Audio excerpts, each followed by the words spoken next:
What is up, everybody? Where is my mouse gone? There it is. I found it. Button. Hello. How are we doing? How's everyone? Oh, definitely wasn't nearly late. Don't worry about it. Definitely wasn't making a drink when I was meant to be here, ready to go. Wouldn't even dream of it. It's silly that. They would even suggested that. I don't know. Hey. Right. What are we doing? We've got 2 minutes. Do we want to do a Qatar or do we want to do a Elms at Laguna? I'm unsure as to which currently. Cool, fun.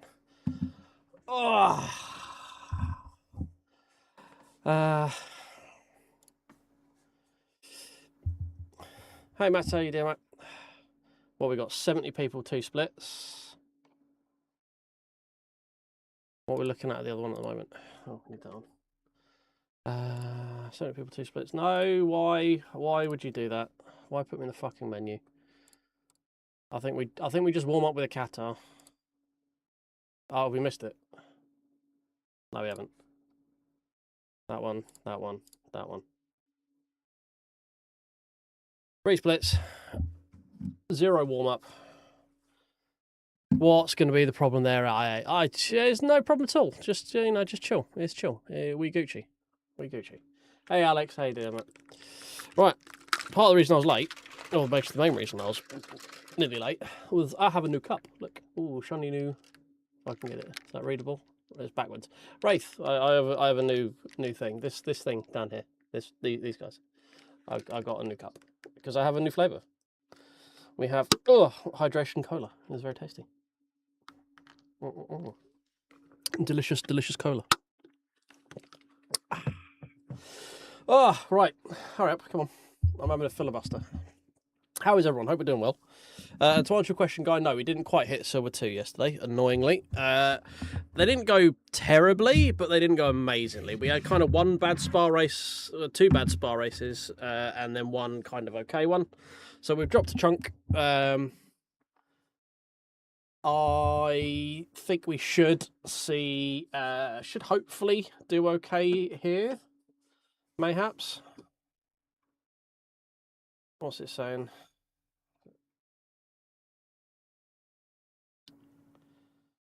Probably going to be split 1 by the looks of it. Probably upper end of split 1, you got to think. So, I don't know, solid result here. Maybe we get close to, if not, Silver 2. Oh, I've got some powder on my moustache.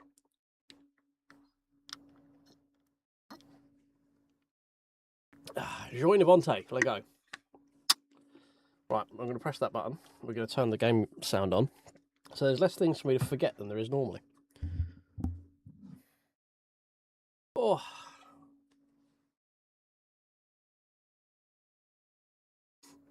You've gained more SRD and proto races. Okay, fair enough. Well, I mean, the thing with protos, right? If you know Lifeham, it's probably a pretty good way of gaining rating, right? Just because the competition's probably not as strong as it is like a GT3 and stuff. Hey, Ollie, how you doing? Why no Blind Piston League? Because I am very, very busy. I work like 45 plus hours a week. I have a small human to look after, and I do this most evenings and try and make videos and things. So I'm just very busy. I'm going to try and do probably at least once every month or 2 on a Sunday, like a community race and stuff. At the moment, the league is a little bit too much admin for me to go all in. Oh shit, did we not save? Did we not? Guy, you didn't tell me to save it. It's your fault, Guy. Cut a shirt. That one.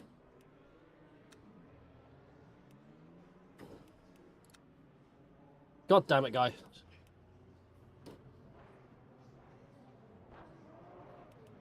Yeah, yes, don't you know me? Don't you know?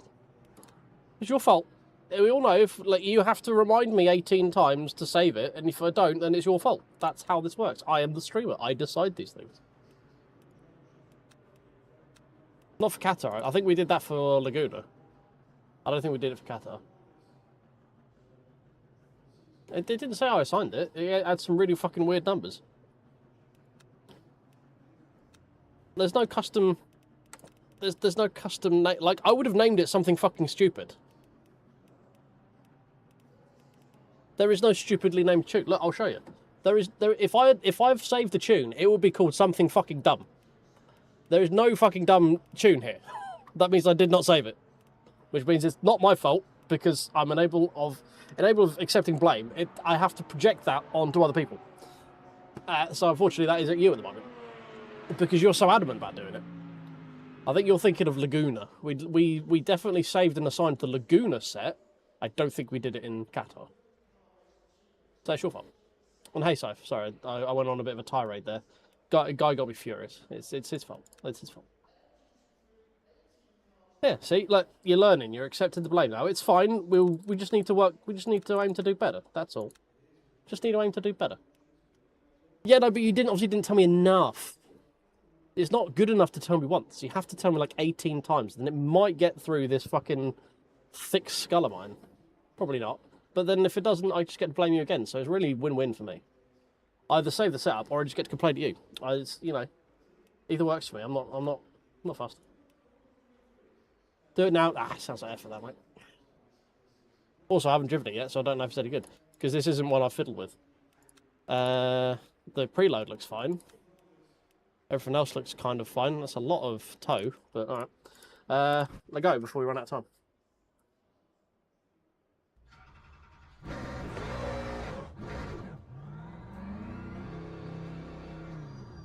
Hey, Necro, how you doing, mate? The whining Pom stereotype. I'm not whining, I'm projecting. It's different. I'm not complaining about my failures, I'm complaining about other people's failures. That's not a whine, that's just me being topical.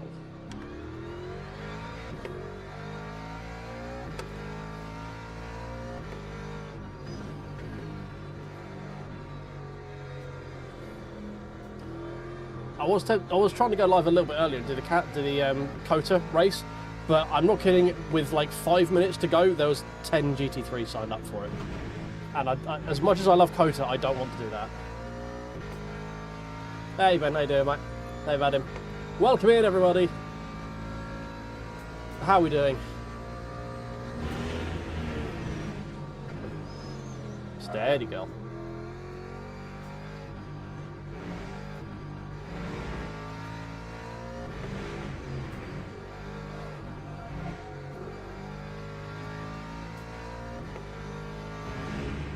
Simrig abstinence. Oh dear. Why would you do that to yourself? Is that like penance or something?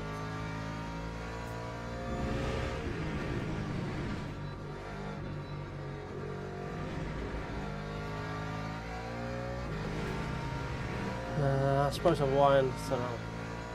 Oh, congrats on getting a job. All Prosecco. Some fizzy white girl wine.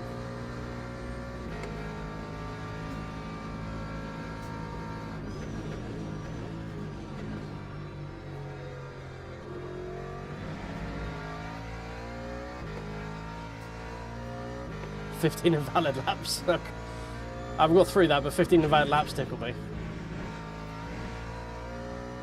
P9 in split one. Broke the 11s. Right, cool. Cool.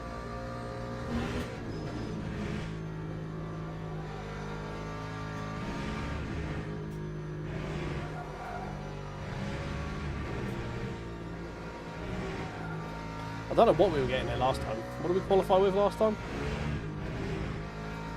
Were we in the 10s? Did we get into the 10s?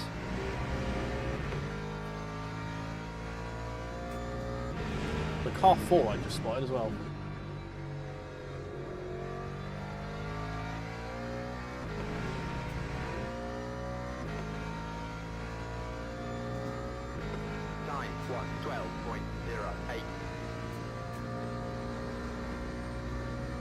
Definitely a lot of time to find.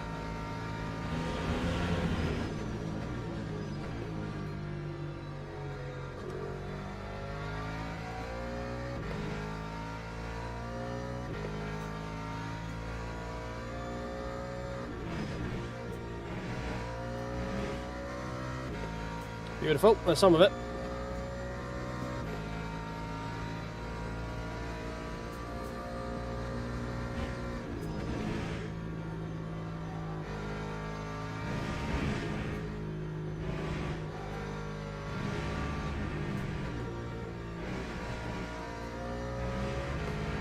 There's a lot of it.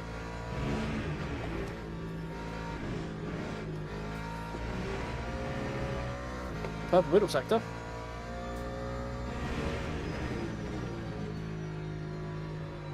Bit quick, bit quick.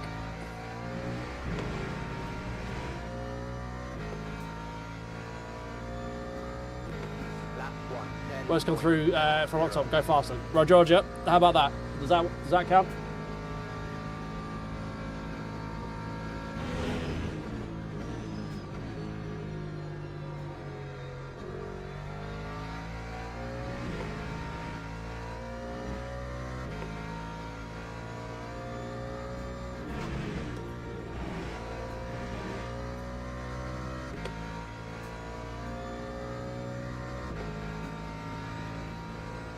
We're quicker than the Silver 2 driver, just saying. Or Silver 3 driver, actually.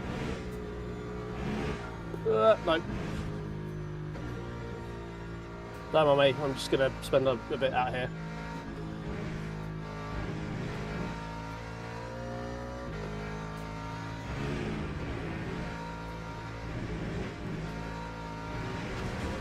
There's definitely more time to find in that lap as well. I think there's definitely like another couple of tenths in this corner. I think there's probably a couple of tenths in the first sweep and right as well. Well, we're not getting on this lap apparently. I have angered the stewards.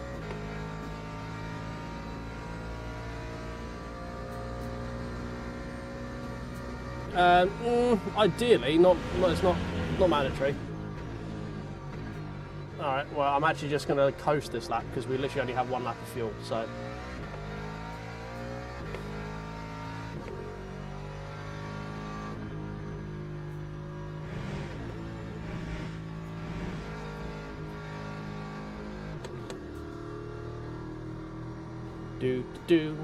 So how's everyone's day? We're just leisurely going around the track here.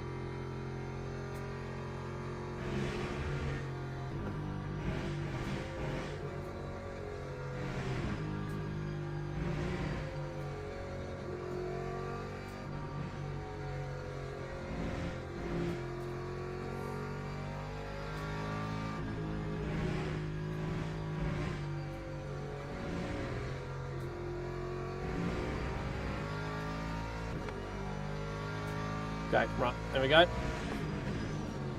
Time for the mum's spaghetti lap. One shot, one opportunity, all that jazz. Good exit as well. We're gaining on the really bad delta. We might get a little bit hiccupy as we cross the line, but we'll figure that out at the time.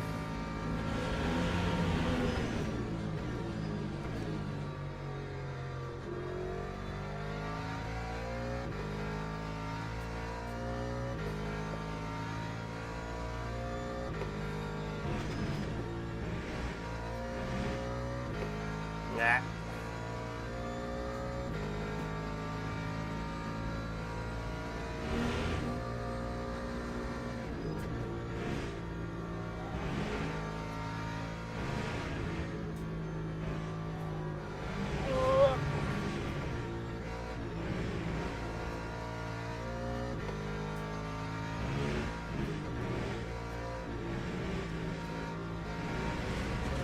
Nah, I think it's gone. Yeah. Might get a little bit of improvement through here.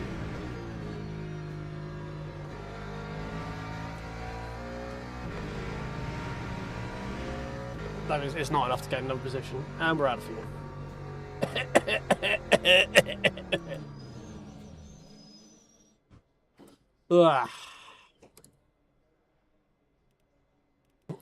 Return to garage. We probably could have got a 110.3 maybe if I wasn't running low on fuel. How many laps were we doing here yesterday? I want to say it was like 33, wasn't it?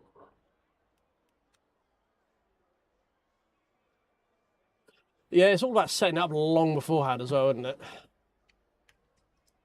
Yeah, back to daytime. We're in the daytime area, so daytime lighting has resumed. Ah, drink.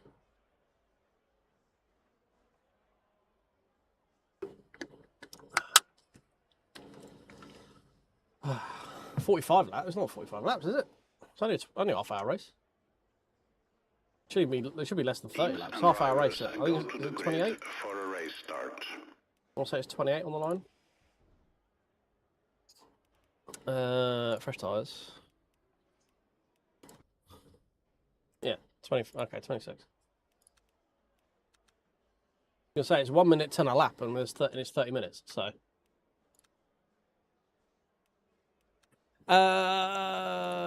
Don't need to fuck around with any of this, do we? No. No. Cool. Fine, I'll stop giving away Go's juicy secrets. Where do we end up? P5. Okay, that's not too bad. Hey, there's Alex. He got in. He fucking stuck in there, didn't he? Jesus. Right, let go.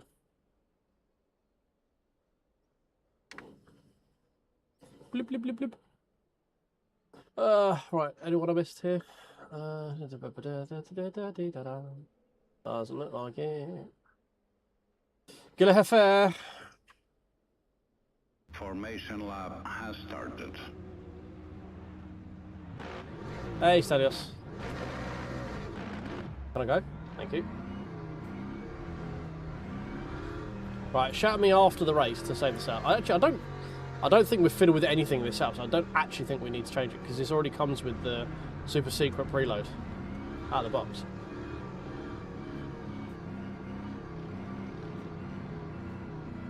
Why does the Ferrari have indicators when it's in pit limit mode? Do they all do that? Or is it just Ferrari?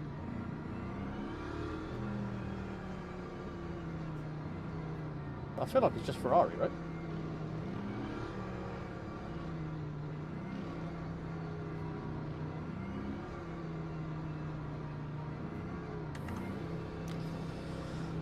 Right. Hold on to your butts, boys. Here we go.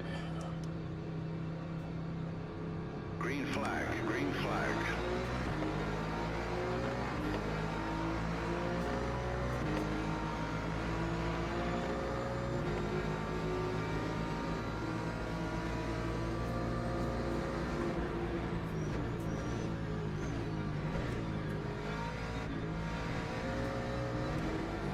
Just keeping it as tight as humanly possible through that. Pick off the rev limiter. Alright. Fucking hell, Jesus. Sir, you should give that back. You went off track.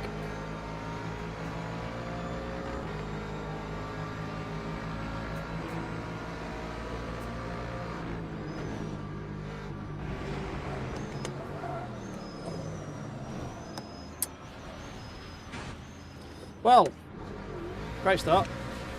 That was all me by having to get on the fucking brakes because the fucking Lexus was so goddamn slow. Great start to the evening. First race is always good. Thanks to the BMW for broadsiding me off the fucking track as well. That was great. I love that. Alright, I'm just gonna...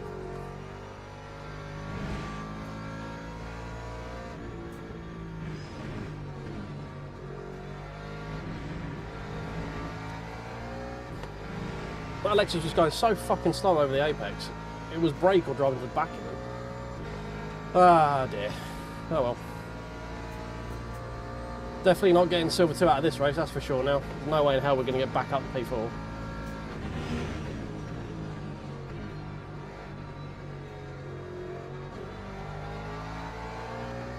Well, with front and rear damage as well.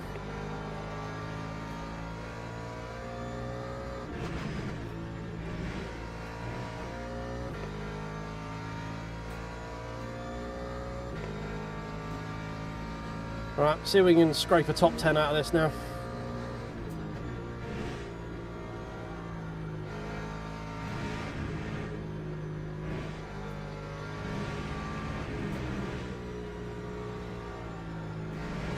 Probably should use a brake for that corner, might help. Oh look, there's that Lexus. Fancy seeing you here. That Lexus has a red warning triangle, by the way. I'm not saying that there's correlation or causation here. I'm just merely stating the fact that that guy, the Lexus that was in front of us, that very much brute forced his way through the chicane and overtook us off track, has the red mark of shame. Do with that information as you wish. I'm merely presenting you the data. It's down to you how you interpret it.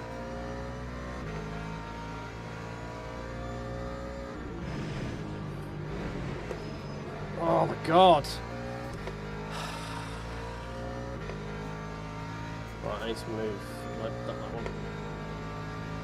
I'm biting too much on the front on the brakes.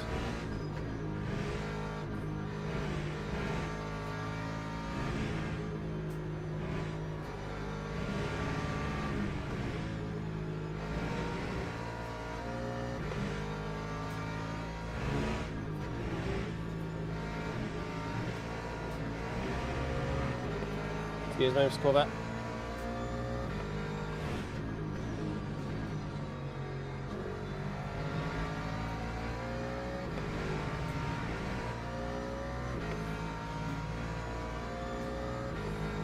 Time 1:12.65. You've moved twice.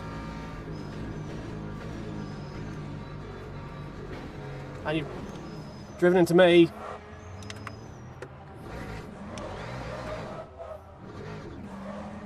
Fucking people, man.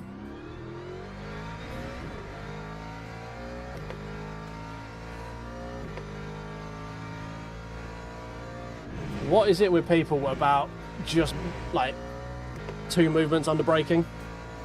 You had all of the space in the world, you had the inside, you had more than a car's width in there, you still tag me.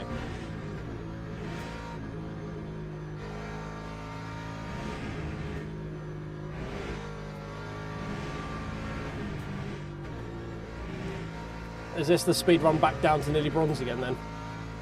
Is that what this stream is? We've used all of our good luck up for this split, for this patch cycle. We're now just going to go back to a fucking horror show again.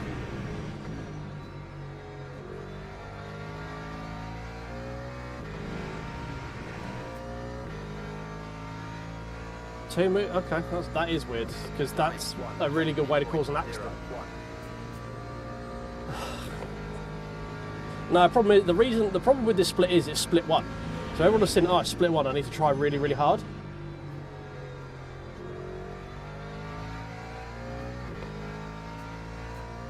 I didn't know Wacky would allowed 2 movements.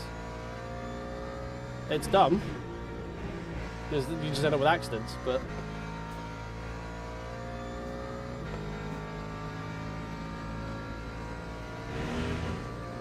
No, in wet F1 you can move to defend and you can move for a line through the corner. You can't move to defend twice. Oh, the rejoin from the same guy who killed me. What a fucking well done. Jesus Christ, man.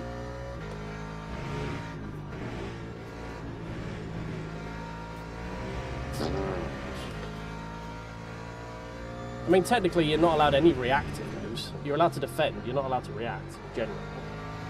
Like F1, you're not allowed reactive. You can move to defend, but you can't do it reactively. Time 1:11.32. Because it's the reactiveness that causes accidents. Because the whole point of defending is you move to defend your line, and then the other guy knows where you are and what you're doing. If the guy moves, then you move, that's how you get accidents. Because the guy is going to assume that you're going to be where you were, and then you're not anymore, which then means he's probably going to be into the back of you.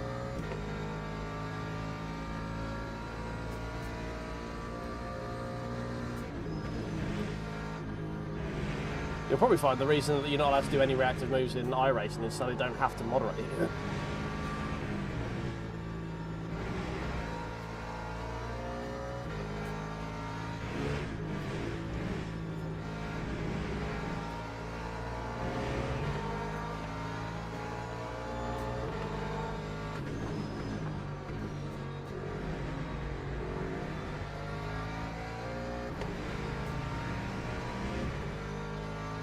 Yeah, well, it's different. Like that second move that the Aston did down there was very much a dangerous reactive move. He moved inside, put himself in the middle of the track. I went further right. He then went further right again when I was like within half a car length of him. That is a dangerous move. Hey, Paul. How you doing, mate?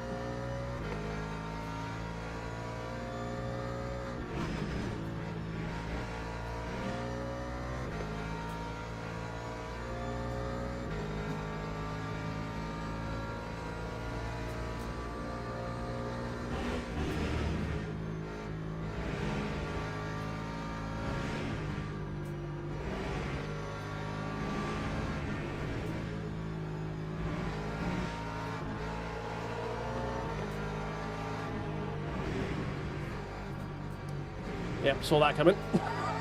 Saw that coming a fucking mile away.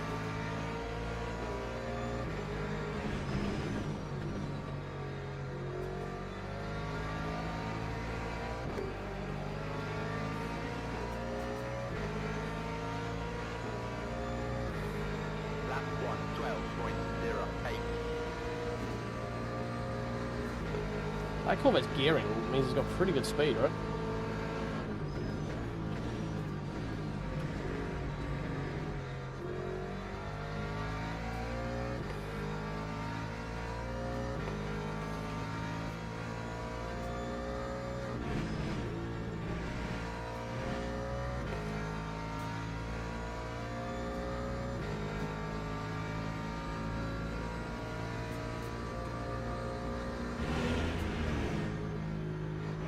I don't know what those codes you just put in chat mean, Paul. Sorry, I'm trying to do this mildly well, not complicated, but very thought-consuming track, just because of the speeds involved. And then you put some numbers and dates and things in there, and I got very confused. I don't know why I hit second there. That was an accident. Whoa! You're braking very early. That one was my fault. That was me. I wasn't expecting the Corvette to shove his nose in, granted, but... what is this fucking split, man? I cannot get out of these fucking dribblers. Ah! Right, ranting over. Oh god, we've got a fucking... It's literally... I'm just fighting this Corvette and this Aston for the entire fucking race. He's got a puncture.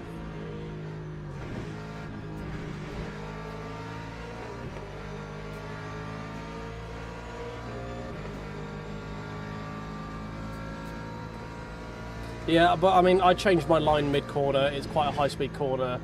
I was just put off by how fucking slow the Lamborghini and the Aston were. Like, they were just so slow through that corner. I know they were side by side, but even still. I've got no rear grip now. I've absolutely shredded the tyres with a fucking accident. I'm just racing these three fucking guys in the back here.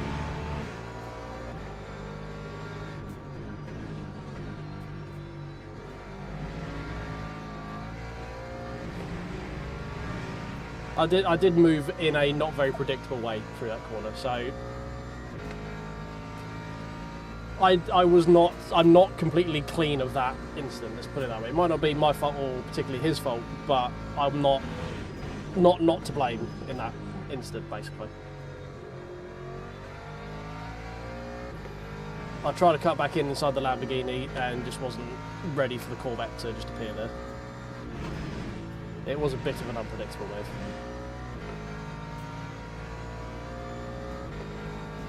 Do we try and send out the inside of the Aston Martin? This is the question.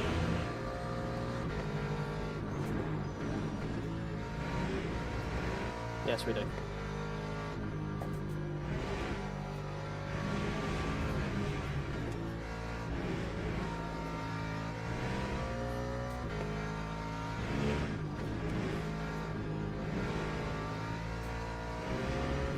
Oh dear, man. What is the start of this stream, eh? Why is it always race one that is just cursed? We were P4 at one point. 10 minutes ago, we were potentially hunting like a podium. This is going to be a big old hit on a DR and SR probably.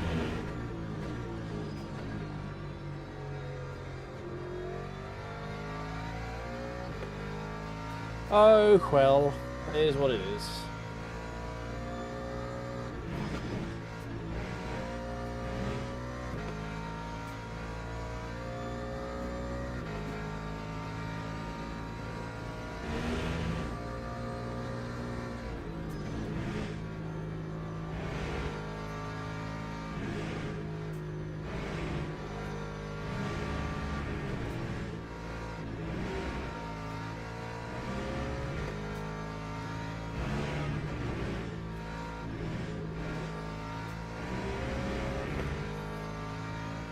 I'm trying. This is why the first race is the warm-up one, so I can try and lessen the ham-featedness. Motorsport 3 for 200 quid, fitted today. Yep, lots better than G920, agreed. Yeah, I mean, generally gear isn't going to make you faster immediately. What it is going to do is give you a more stable platform to figure out how to get quicker yourself, generally. Like, the better gear you get, you're not going to find time with a better wheel, but you are going to be fighting the wheel less, which means you have more time to explore how to drive the car quicker. You're doing less fighting of the equipment and more fighting of the actual sim. Like, I got some new pedals recently, and I might have found a little bit of pace, but I found a hell of a lot more consistency out of it.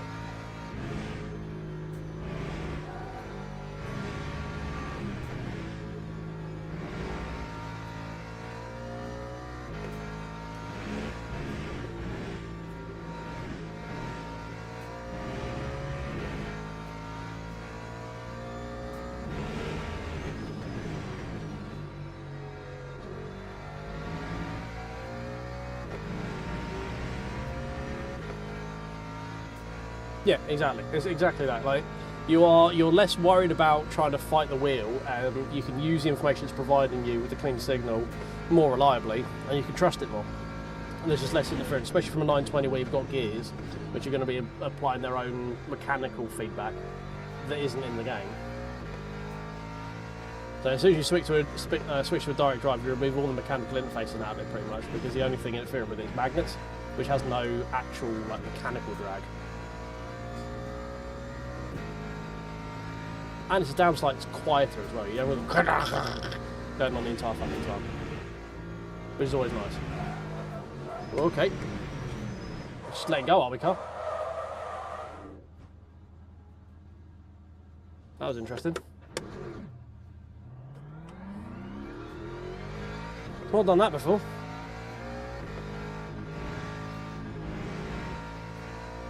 Must be the curb. I think I just the rear tyre just bounced over, I guess. Yeah, I just the rear's given up earlier than normal because of how much I've been fucking backwards and sideways in this race.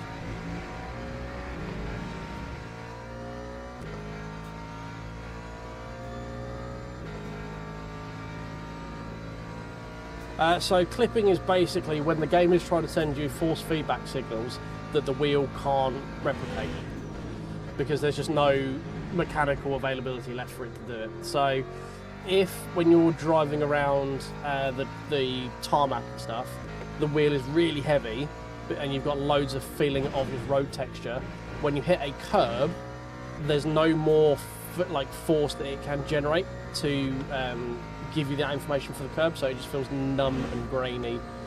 Think of it like oh god, Jesus Christ, it does not like that curve now. Yeah, these tyres are pretty fucked. So if you like it, liken it like a graph, right? So on your R3 you'll have about 4 Newton meters to play with. If you're using all 4 of those Newton meters for like just your general forces, whenever you strike a curb or hit a bump or something like that, there is no more amplitude the wheel can give you which means that that's when you get into clipping, which is where it's like you get this weird sort of artifacty feeling. It goes like really grainy, and you're not using the information the game is giving you efficiently. There's nothing inherently wrong with it, it's just you're missing some of the information that is available to you. And it doesn't, on some wheels and setups and stuff, it can feel a bit weird.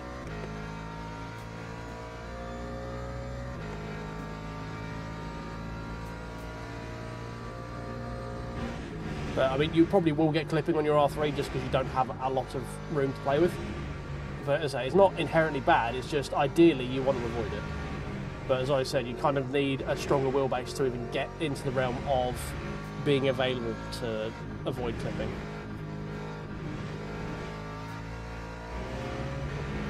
Hey, cool, how you doing, mate? So I've got the R25 because reasons,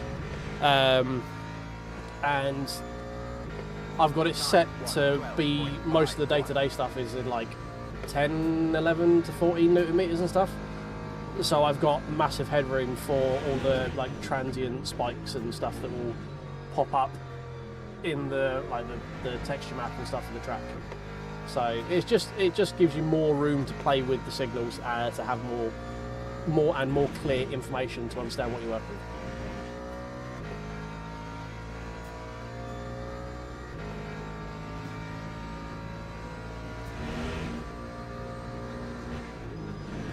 Yeah, if I was going to go down the audio thing, it's like digital versus analog audio. You can overdrive analog and it doesn't, it's like clip, but as soon as you do digital, you just end up with like horrible flat sounds where there is literally no more signal to be able to create. If you push past 0 dB on a digital thing, you just get horrible grainy, flat sound waves that sound like you're breaking the speakers. Whereas with analog, you can push past that and you get into a different realm of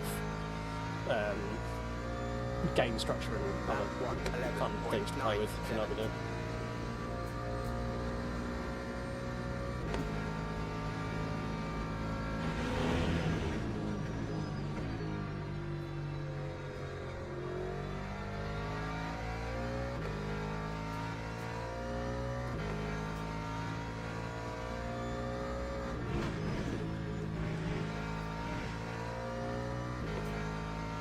Oh, dynamic range, yeah, okay.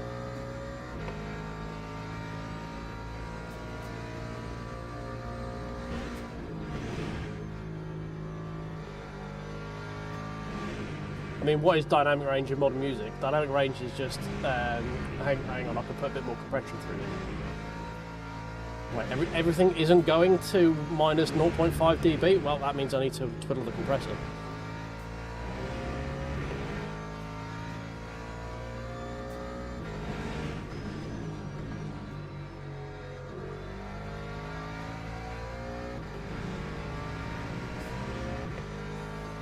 Oh, 32 people. Hello, everyone. We've got 13 likes, so that leaves about a third of you haven't tickled the like button for me yet, so if you could just try and fix that.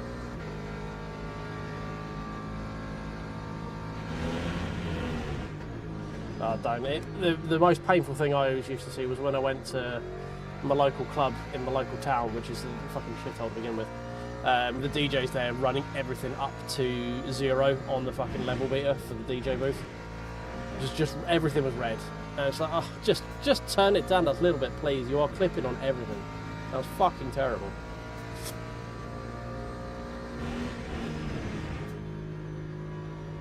Even when I was drunk, I used to annoy me.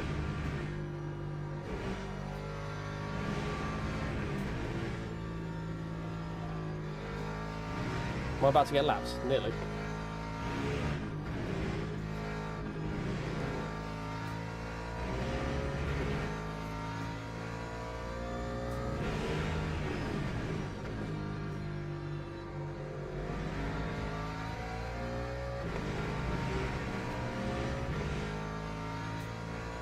So he's doing tap dancing. Time was a 1:11.77.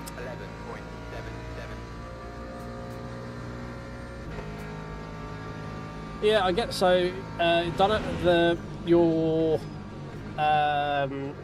clipping with tap dancing would be like if the the dance maneuvers, the moves, tell you to like sort of have pause and like lift crescendos and diminuendos and stuff like that in terms of speed and frequency of your tapping. If you're clipping, it's basically just your feet are going too fast to be able to actually differentiate between when you're speeding up and slowing down. And when you're doing different moves like drags and I don't know tap dancing terms, but you know, if your feet are just going the entire time, then you're clipping, basically. But you want to be going rather than just going all the time. And if the moves are quicker than you can actually move your feet, then that will be the equivalent of clipping, I guess. I think that's explaining clipping using tap dancing terms. Maybe.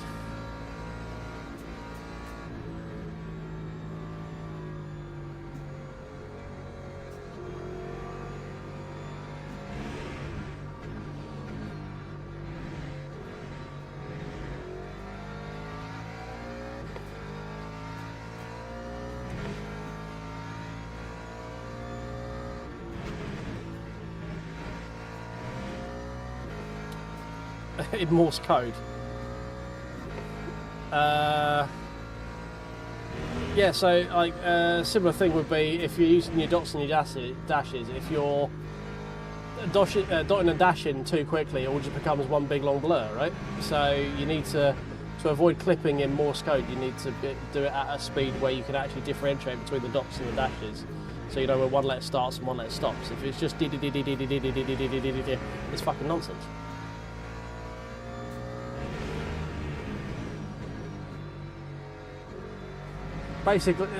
Basically, all you got to figure out when it comes to trying to explain clipping in some random ass term is figure out how you can overdrive it in whatever medium you're trying to use to explain, and then work backwards from there. Oh, we got a naked Jeff has appeared.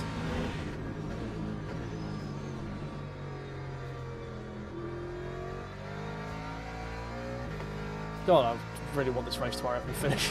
This has been a fucking awful race.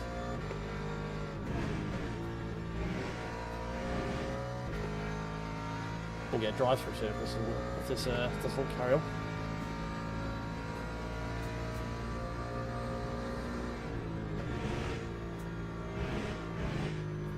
Steady.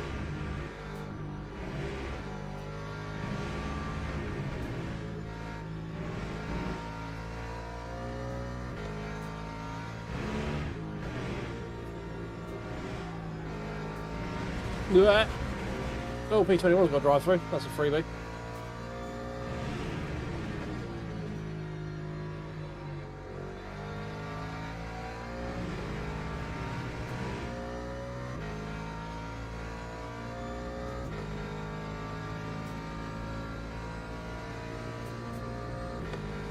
Yeah, well, it's, you know, where's the fun in telling you to fuck off rather than trying to figure out how the fuck I can explain this in a medium I don't even understand myself?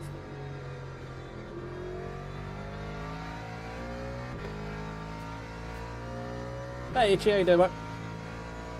The last 30 seconds of what? How to explain gain in different... how to explain clipping in the wheelbase via different mediums.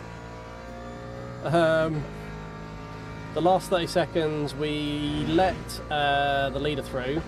The Ferrari behind is catching. I said I want this race to finish because it's been fucking horrible. And the guy in front has got a drive-through. I think that's about it.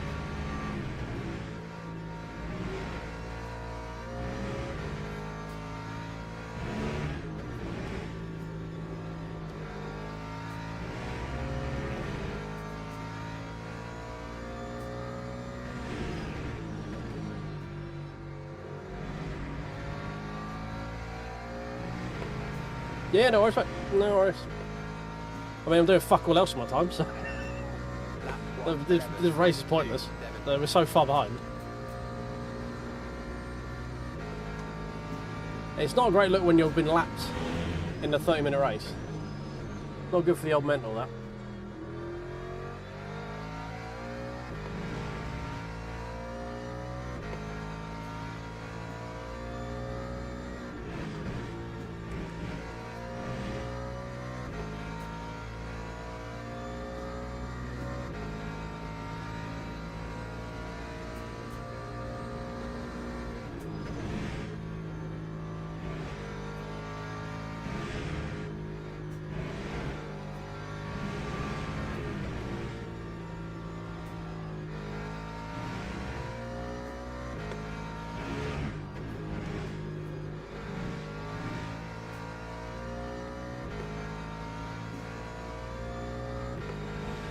Well, ideally, I don't want to do any more crashing. I did.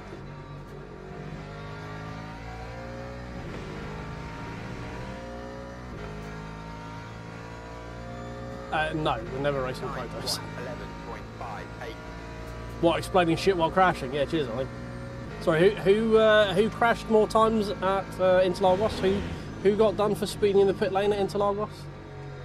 Who drove flawlessly for 2 entire stints? I did that. I remember. Petrus Farm remembers.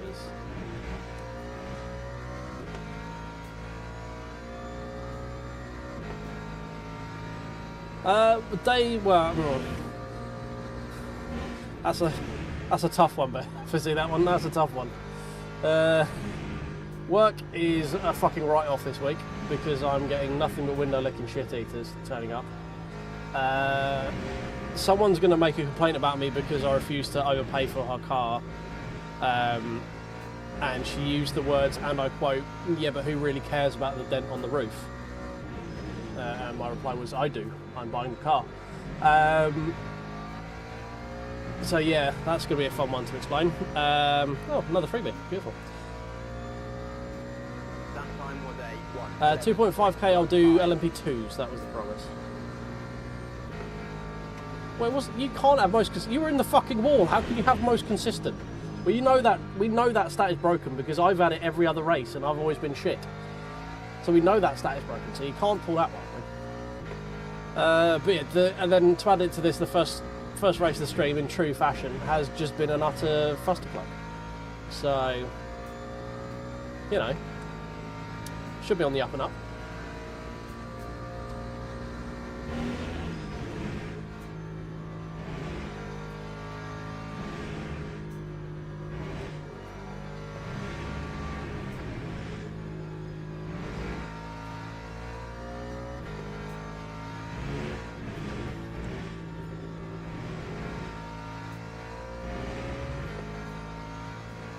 It is the pretty prize, yeah. It's like, oh, there you go. You can have this. Now, see, the real brag you should have done is who designed the actual tune for the car that got us to P3 in that race. That's your brag to use, but you didn't play it. Right, thank God that's over. Jesus. Oh.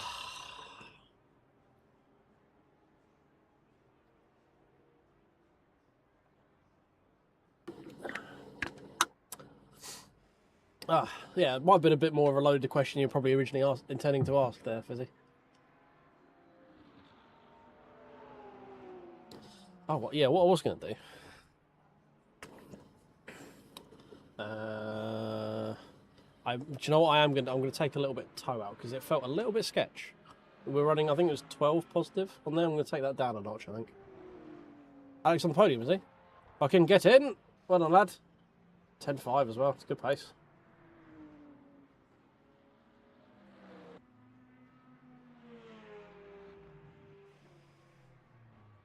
Yeah, my job is to buy cars to resell them at auction, so it's never a question of if I want to buy it, it's just how much I'm going to offer it for. And basically, she was just complaining the fact I didn't bend over backwards. She was, she was the kind of girl who's probably used to getting what she wants if she complains enough because she was a pretty girl.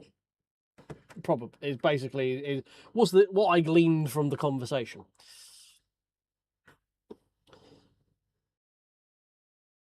Karen to be, yeah, definitely. She said she was going to leave a review about me. I'm just going to have a look on Trustpilot right quick, see if she's got round to doing it, and we can read it together, yeah?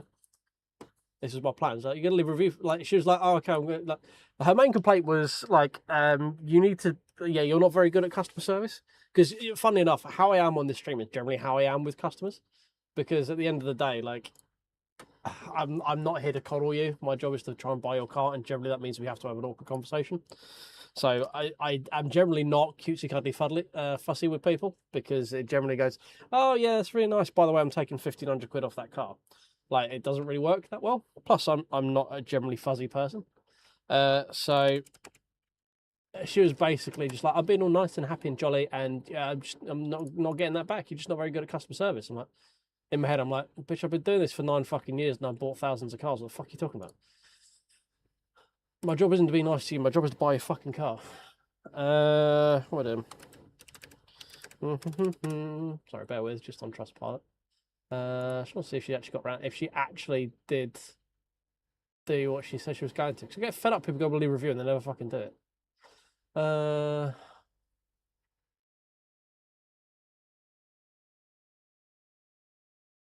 da, da, da, da, da, da, da, da.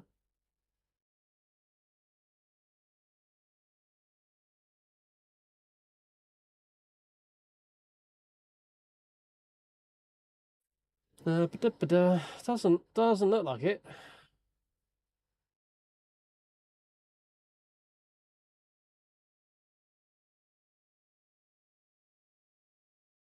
No, it doesn't. Looks like she's all talk. Unfortunately, we haven't got that fun to laugh at. Oh, maybe. Dishonest valuation. That's fun. Yeah, definitely isn't usually don't understand what the fuck is going on. Nah, sorry guys. She seems to be all fucking bark and no bite. That's dull. Maybe we check in again on another day. But yeah, I was looking forward to that. I thought it'd be quite funny.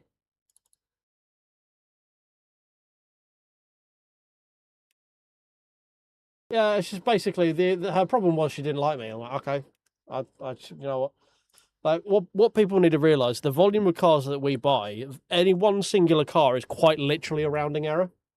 Like it just is. As a business, we buy over 1,000 cars a day, so your one car quite literally is a rounding error.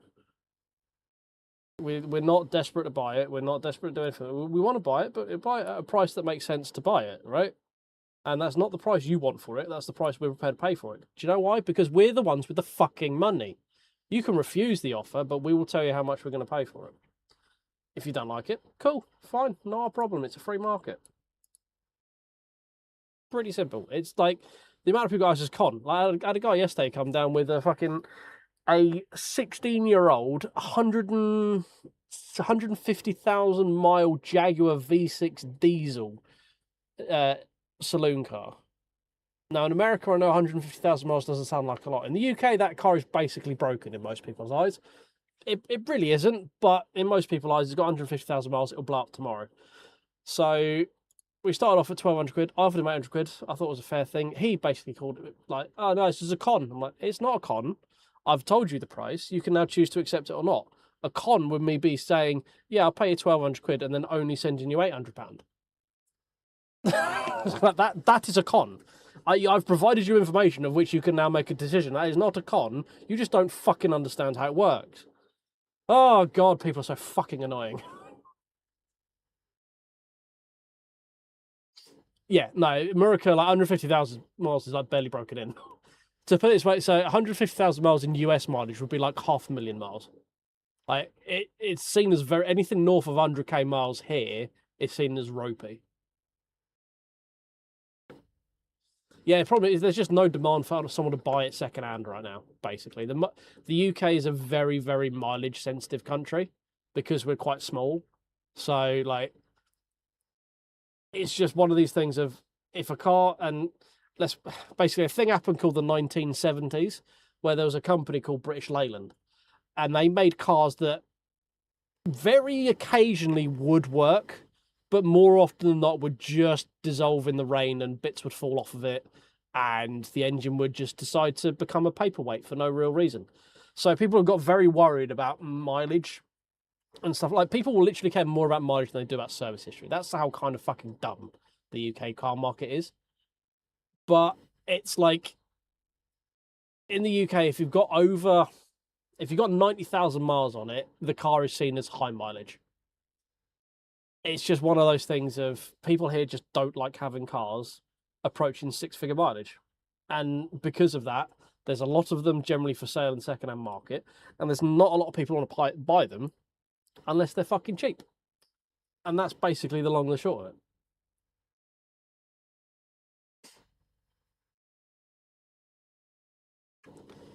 Yeah, so, yeah, basically, so this 150,000 mile Jag would basically be like probably knocking on 300k, 350k, something like that. Like, it's on the very upper end of it. Not a lot of people in the UK do, because we monitor that lot. So we have our MOT, our annual check, logs the mileage every time it goes in. So it's now quite difficult to get away with it. People try it, and we do find it every now and again. But, well, if you do your homework before you buy the car, which, spoilers, a lot of people don't, it's quite hard to get caught out by it. Although I did have someone do it the other day. I've just been having fucking shit boxes all week, and it's been very depressing because it means I'm not making any bonus money. But it is what it is. I'm just like it's. Well, I've been there so long now that even the managers can't motivate me. If I'm having a shit week, they know just to leave me alone, because no matter what they try and say to me, they know I'm just going to tell them to go away.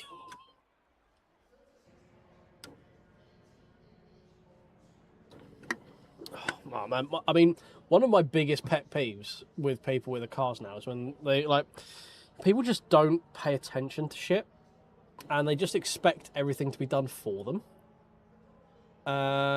It's basically like we do. There's a number of different services. So Car Vertical is one of them, but Car Vertical basically does a load of independent checks in one place.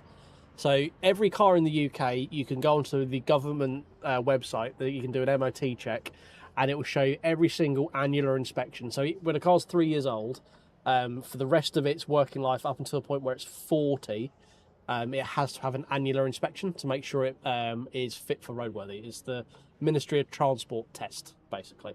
It's where a trained mechanic puts your car in a bay, pokes it, prods it, checks things, measures things, makes sure that everything that should be working to keep both you and the public safe is in line and in order and in spec. Right, we'll put this in, as we're not driving, we'll go to the chatting window. So you can check that freely for any car that's registered in the UK. It's there. So it's the other stuff on top of that is where you generally have to pay. So there's a company called Cap HPI, which are effectively the holders of every other bit of information on the vehicle to a certain extent.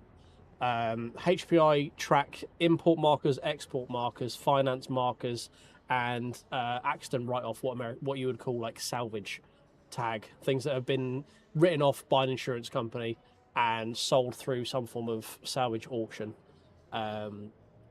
Like what you would call like a wreck title or a salvage title is basically, we call them they're categorized vehicles. There's 4 categories. There's Cat A, Cat B, Cat S, and Cat N rather.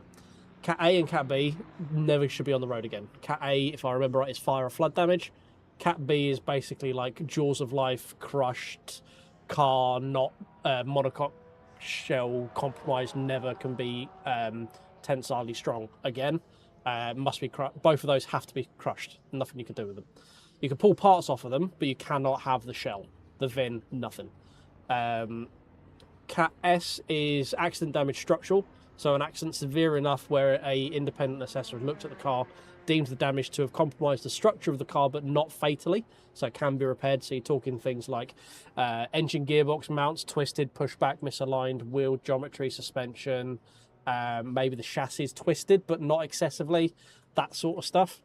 And then you've got Cat N, which is non-structural damage. So that is your bolt-on, bolt-off stuff. Bonnets, bumpers, doors, wings. Not quarter panels, because they tend to be to do with the actual structure. You'll get Cat S if it's generally massive damage to a quarter panel. But Cat N is generally regarded as bolt-on, bolt-off stuff. And they get categorised based on severity.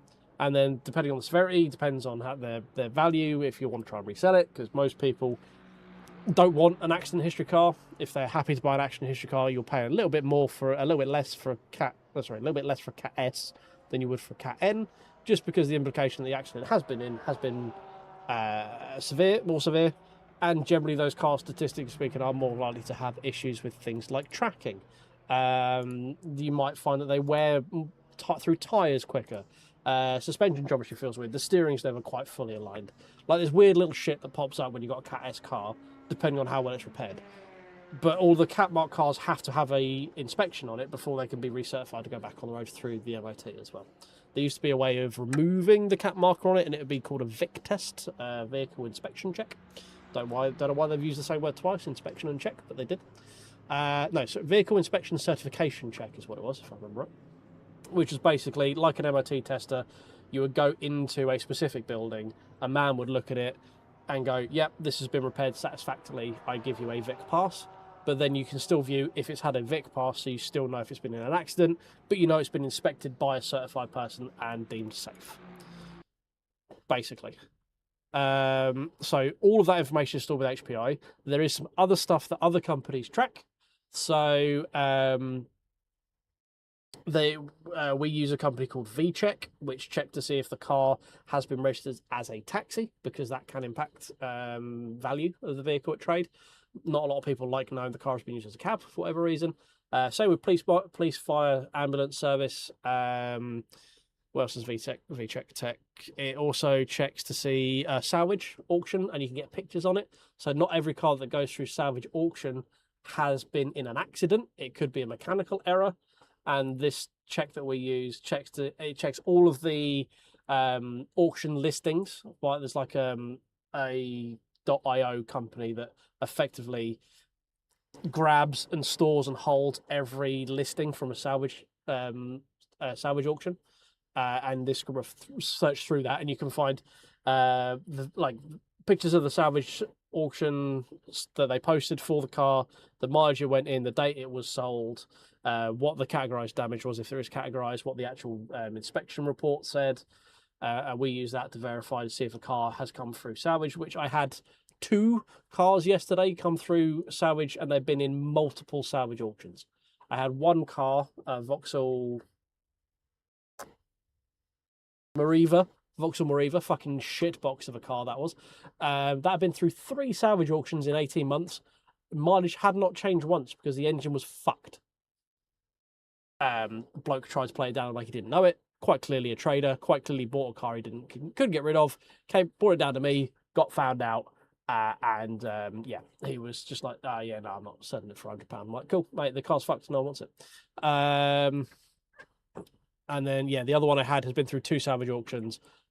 Pretty much the same thing. It was sold actually twice in 3 months. Mileage again didn't move because the engine was fucked. And then she brought it down and the engine was quite clearly running wrong. So, yeah. There's a lot of other stuff that goes in the background. The only thing that is government based is the MOT records. However, everything else is viewable. Generally, you have to pay either Car Vertical or other companies for access to that information. All car companies like Car Vertical, you can do a lot of it without paying the price of Car Vertical, but Car Vertical's benefit is it's all in one fucking report, and they can do these checks in multiple countries, which is beneficial because those other companies only store in the UK. So if you ever have an import into the UK for a car as well, it usually has a big impact at trade because the car technically, if wasn't in the UK from birth, we can't verify if it's ever been in an accident or anything like that. So generally the interest will be lower, which is beneficial because my car is an import. I bought a Japanese Golf. I have a JDM Golf Estate, and I bought it for what would be about 30% off a UK equivalent spec car, because it's just under a GTD in terms of spec, but it's like a few more Bogo standard stuff. But it's a Jap import. I knew it going into it, obviously, because I did all my research on it. Bloke had it up for 11 grand. I used all my wheeler dealering knowledge, got it MOT'd, serviced, and in my hands for 10 grand. Yeah, 2-litre TDI, just the detuned one, not the GTD engine, just the detuned 140, not the 150. If I remember right. Yep, just call me Ed Bolier with my shrewd negotiations. I went there and like, well, that bonnet's been fucking repainted badly. He went, no, I'll get the bloke to paint it. Like, if whoever painted that first was happy with whatever he did, I don't want him touching it again. Just give me the car. I don't want it. It's fucking terrible. The thing is it's like matte. It's fucking terrible. And like, he hasn't even keyed the surface underneath it. That's the real piss take on it. Like, there's a bit lifting where it's obviously been pressure washed or something at some point. And it's lifting, and it's just glossy, smooth, clear-coated paint underneath it. So the bloke's just gone, psst, that'll do, yeah. It's like, no prep on it. No, like, the clear on it is fucking murky. It's just fucking terrible. So I just said to him, like, no, don't bother fucking around with that. If whoever did it first was happy with that, I don't want them fucking touching it again. Critter shirt. Edu or spurt. That's the one we want. We need an extra lap of fuel versus last time. We'll do 8. Just I think that's 1 too many, but nah, that was all part of the negotiating. I say you had it up for 11. I got it for 10. 10 was the trade cap on it was about 7.5. So the bloke still had a bit of profit out of it because he's a dealer. I'm not going to go in there and bid him below trade on it because he's still got to make money on it. But I wasn't paying him 3.5 grand over cap.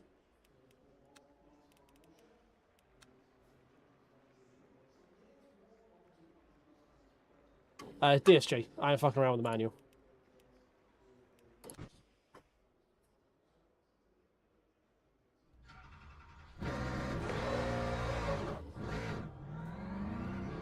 I do need to get the DSG serviced soon, actually, because it's getting up to 80,000 miles.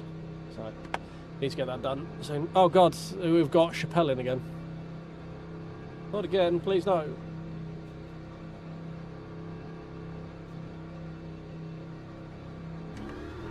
Oh, for fuck's sake.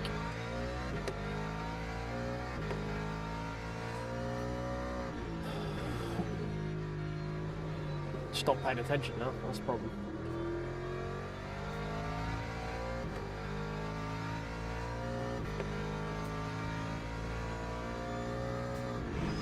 Right, well, I hope you enjoyed my TED talk of a brief rundown through the UK car market.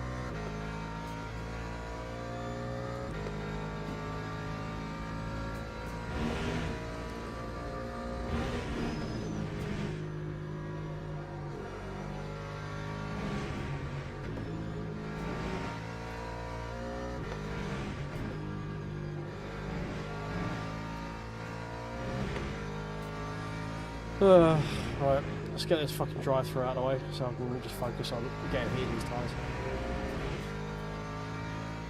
And hopefully this race doesn't go anywhere near as badly as the last one did.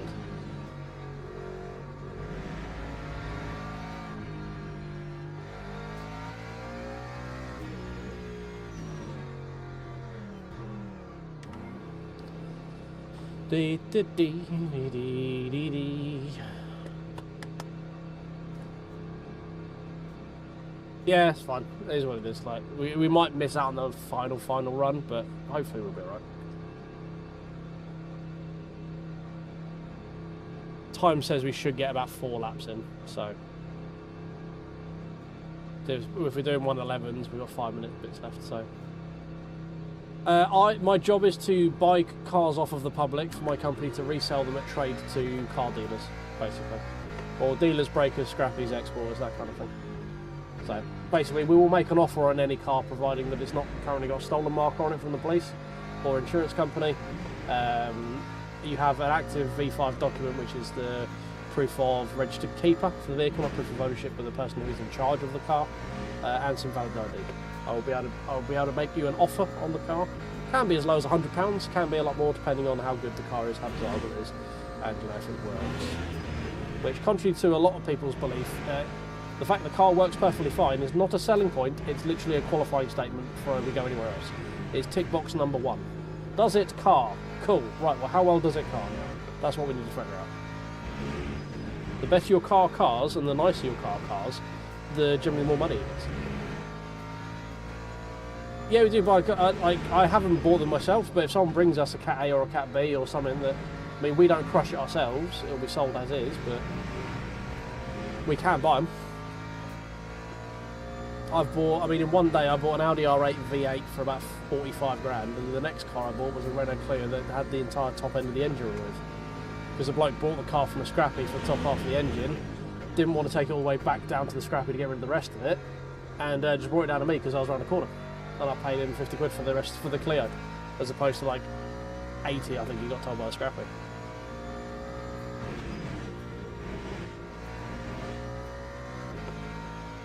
I am We Buy Any Car.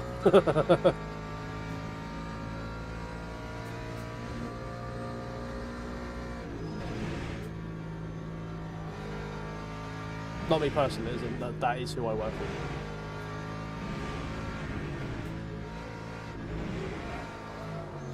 Oh God. I mean, I'm one of the longest buyers in the UK for this one. I've been doing it, so there's not many people in the company who have been there as long as I have. And that's including, like, directors and stuff. I've been there longer than all my management people. And that's just because I don't play nice with management, so I've never got really anywhere. Time 1:12.74. I don't... Funnily enough, you might find this shocking. I don't really deal with idiots very well. And unfortunately, when you're in target-based retail like I am, there's a lot of penis measurement, and I really can't be arsed with it. And I don't play the game, and I don't like being part of a lads kind of group, which, when you're in the motor trade, in target-based sales, it's very lads. And I don't have the energy levels to even pretend to do that. I'd rather just fucking not. All I do is I turn up to work, I do my job, I go home. I cannot be bothered with any other politics around it. And because of that, I've basically got blackballed for a while, which is fine. I don't really care. I don't need the extra grief, to be honest. And where I work as well, it's very much a work-first mentality, and I'm not a work-first kind of person. Work is there to pay for this shit for me to enjoy. Work is not there to take up my entire life. Work is here to pay me to enjoy my life. Lap 1:11.15. Yeah, it's all just bullshit. It's all bullshit. I'm out of snow. Yes, that is a Forgetting Sarah Marshall reference for anyone wondering.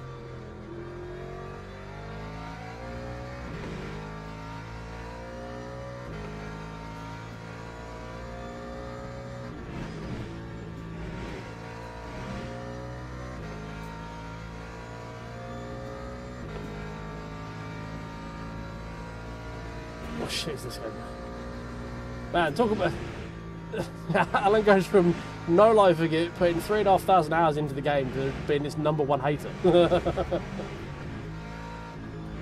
Quite literally all the chips in all of the time.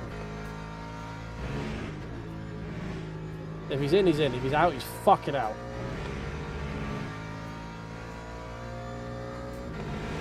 Yeah, it's not great to tell you. It's just like I say, I've just switched off. I just do what I want to do. I've got to the point now where I'm competent and confident enough in my job that managers know to leave me alone, because it's not worth their time to try and manage me, because I know what I'm doing. In the immortal words of Kimi Räikkönen, leave me alone, I know what I'm doing.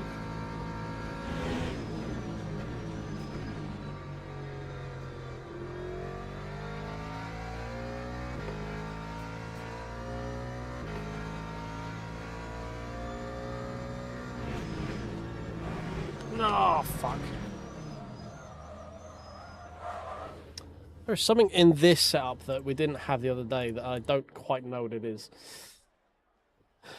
It's not anywhere near stable on the rear.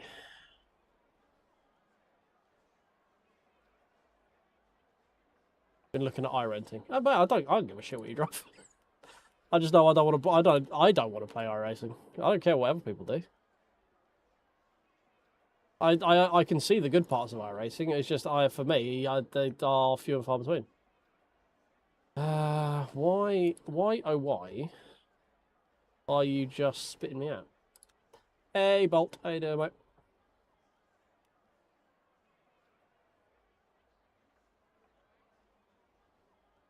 In the first eyes, I don't know. I was having a shit. Yes.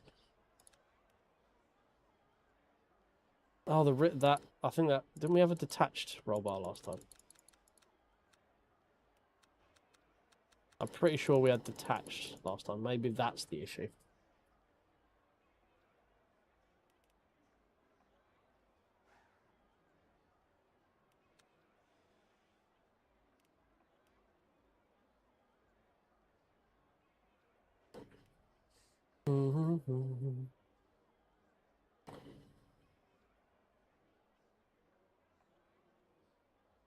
Hey, Mark, how you doing?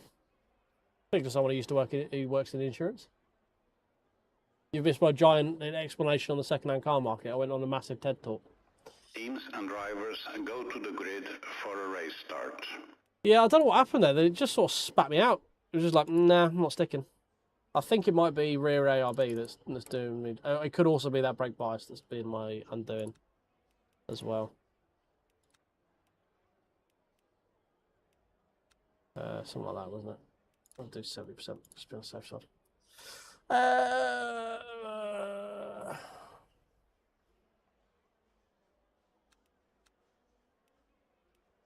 Yeah, but not 3 years worth of iRacing content, Alan. That'd have bought you. The money you've put into LMU would have bought you like 3 cars and 2 tracks and 6 months worth of rental.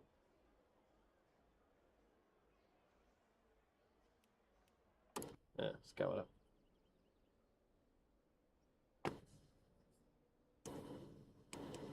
Did put fresh tyres on, good.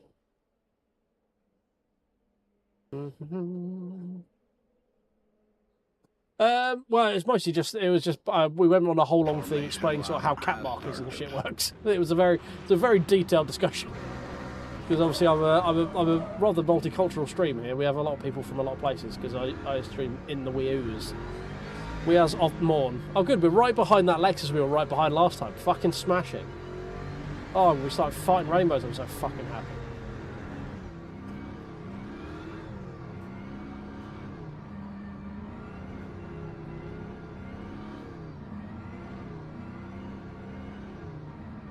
Are you gonna try and yoink a family member's iRacing account? Though. Not a bad way to do it. Cost efficient.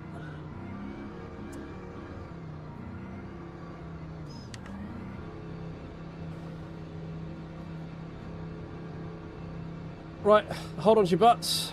There we go. Green flag, green flag. Oh, you mean my Temu George Boothby setup that I've got? I am the amalgamation of Jimmy Broadbent and Boothby.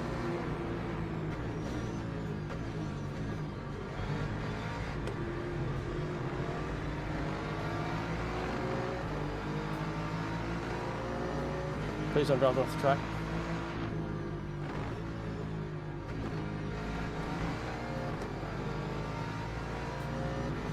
Well, that was very smart for all of us, wasn't it?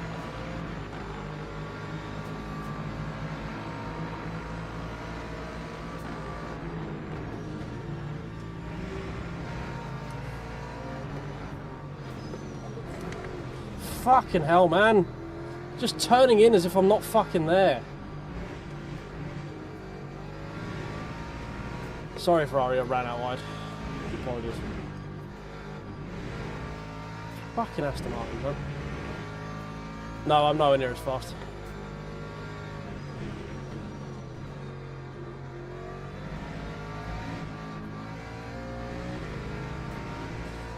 Oh, he said sorry in the chat, but it's just like, alright. But he's also the one who is coming back from a ban. He's the orange marker of shame, behind the red marker of shame who we had a confrontation with last race. Basically, I need to get better at qualifying and get the fuck away from these guys.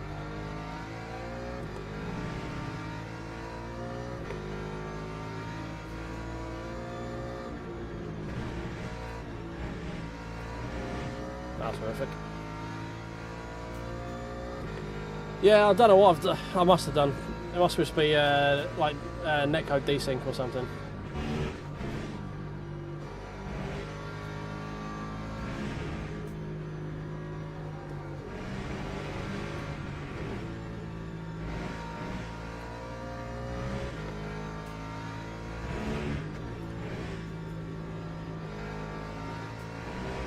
They said they'd fix that issue where people weren't seen on other people's screens. These 2 races have kind of shown me that they haven't.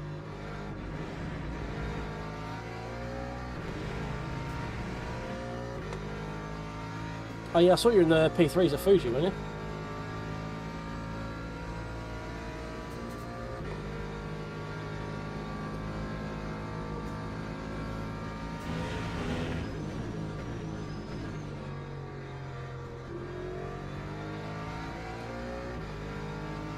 I need to go find this BMW, so fucking slow for this bit.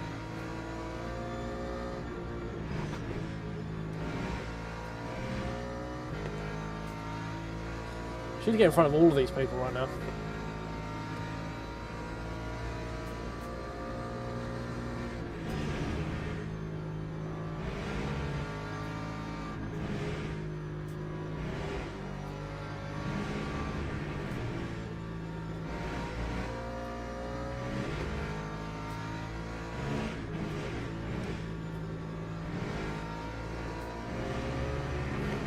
Okay. This is good. Hey Richard, how you doing, mate? Hope you're well. This is good. Ah, it's fell in the throttle there on the way out. Time 1:11.26.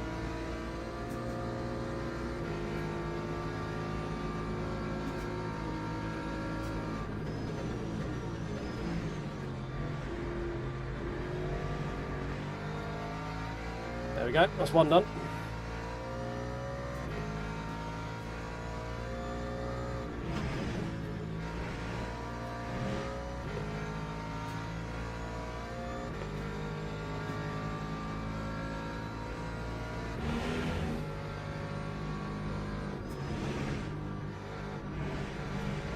I don't know why I'm going up to 6th, don't ask me. I think I'm paying attention.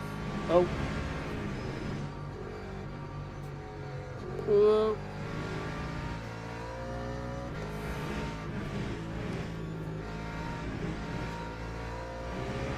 Well, let's get rid of that one out of the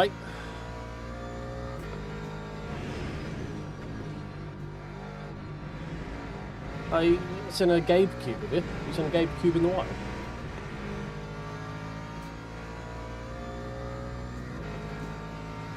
Gabe Cube is not like, it's hard to recommend for anything for like sim racing. Obviously, it's just not quite got the power for it.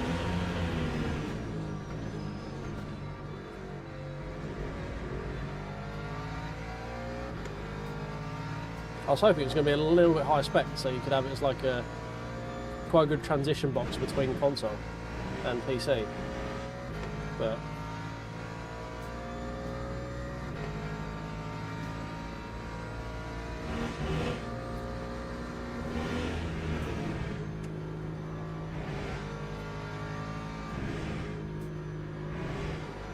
It's fine for like most game stuff. It's just like obviously the sim racing is so CPU bound that it's kind of tough to recommend with a. Has it got an ARM chip, or is it one of the like the AMD mobile ones? I can't remember. I don't think it's a desktop chip, is it? Because it's like soldered on board.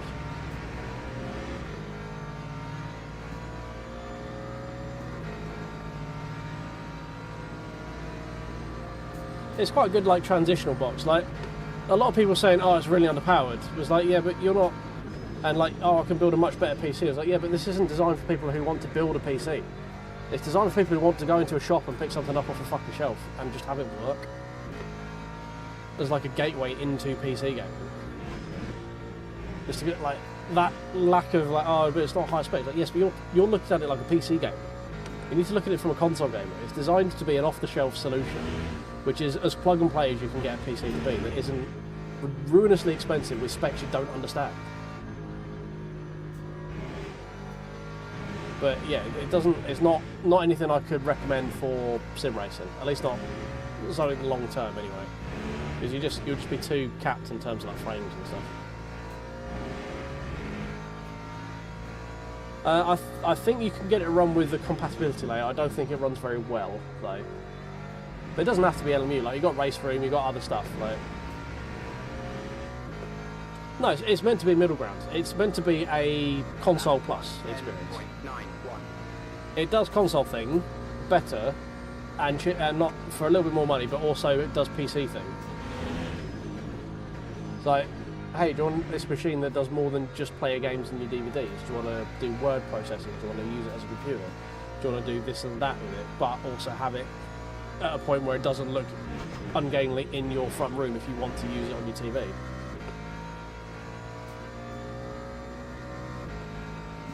It's basically, it's a gateway drug of PC gaming is what it is.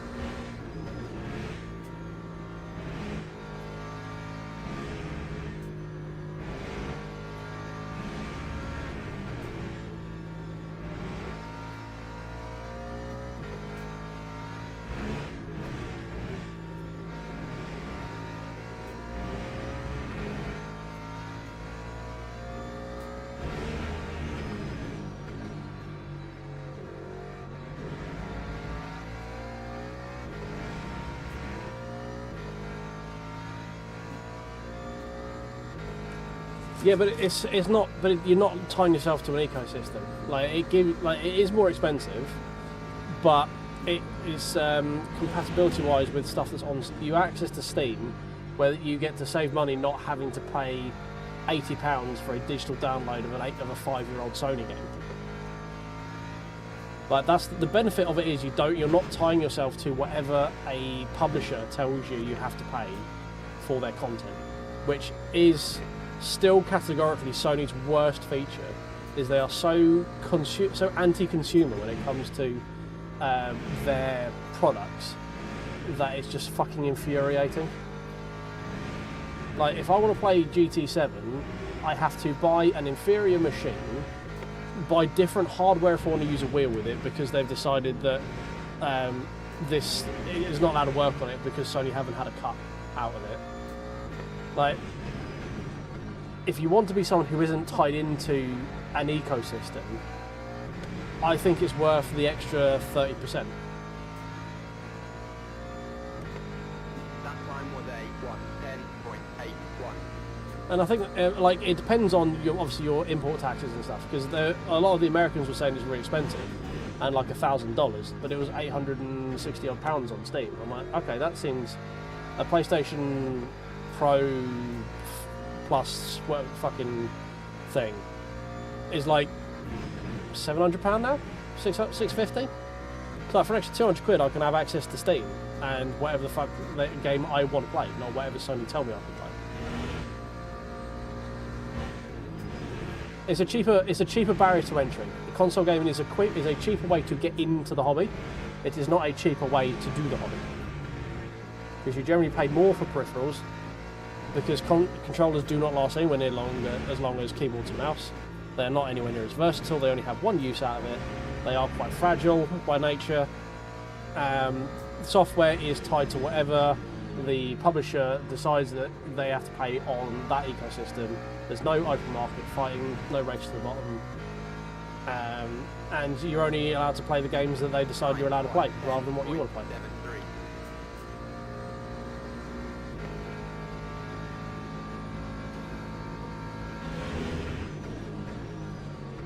Yeah, but the games in console will never be cheaper than PC because it's not a competitive market. It's a closed ecosystem. Like, Sony don't have to fight with anyone about the cost of their titles because you can only play them there. Asterisk. Some of them are on Steam, yes, but even they're rolling that back now.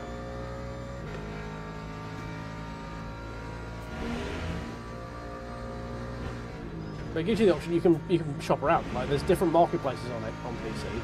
Like, a game that might be on Epic and it might be cheaper, or you get it free with one of the fucking.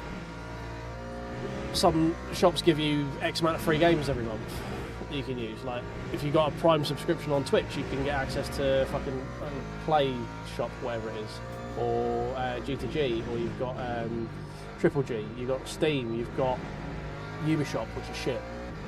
You've got Epic Shop, which is also shit. But there are options for you. I'm staying on track. I'm just taking liberties with how long that track should be. Yeah, I mean, I use CD. I've been using that so long. I call it CD keys. That's how long I've been using that website, because they've rebranded to Loaded now, and I got very confused. But yeah, I generally always check there first before I do anything. And people are like, oh, you can't use that. It's Russian box breakers. I don't give a fuck. I'm the consumer. I can do whatever I want to save money. It's not my problem.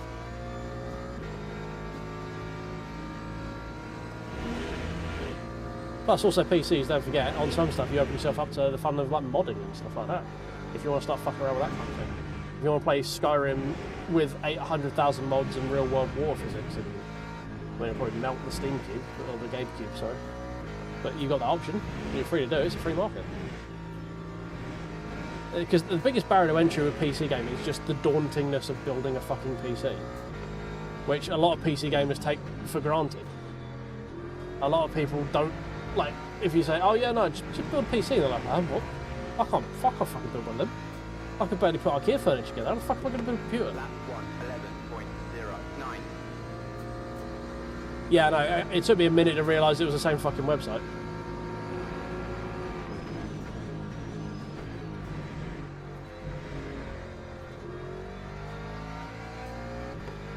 Excuse me.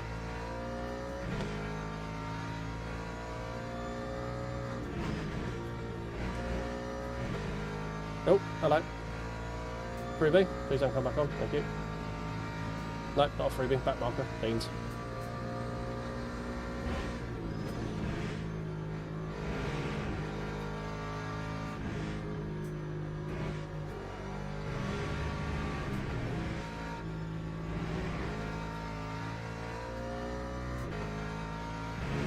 Yeah, a lot of people just don't want to try. Like, they don't know. Like, as soon as you go, like, oh, you just got to find a piece, a CPU, but make sure you buy a matching motherboard. And then, well, how much RAM do I buy? What version of RAM do I buy? Why is there 18 different versions of 16 gig of DDR5? And why is it £800?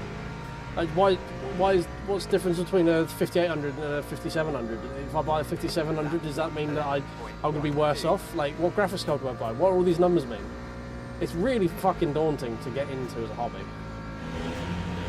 Like, it is just information fucking overload when you're looking to try and build a computer. And the problem with building a computer is every man and his fucking dog has got a better way of doing it, going, oh no, I wouldn't put those bits together. You want to do this, this and this, because everyone's got their own fucking biases of their own products that have failed, or whether they're Team Red or Team Green, and it's just like, it's not, I'm not talking about complicated, I'm talking about daunting. It's different. Like, something can be very simple but still be very daunting. And building a PC is one of those things. Like, you underestimate how much base knowledge you have versus a layman who's never looked at it in their life.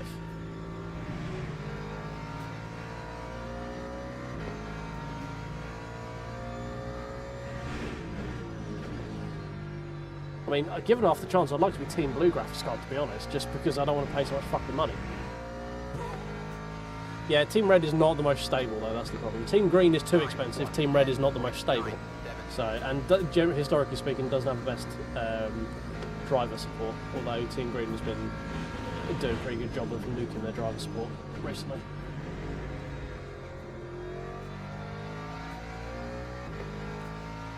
Yeah, exactly, analysis paralysis. I mean, that's just none of it. It's like, you just get... And let's face it, PC people are a lot to deal with.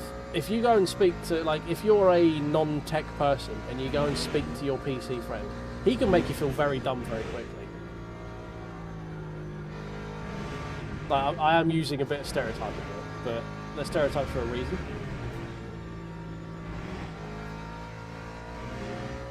And also, if you're not a PC guy, like, the other simple thing is, like, if you've built your own PC and then you go to it the next day and it doesn't start because PC things, who the fuck are you going to call? Like, you can't go and phone Microsoft support because your Xbox has stopped working. You can't go back to the shop you bought it from because you built it all yourself. This is all the shit that goes through normies' heads that PC weebs like us don't think about.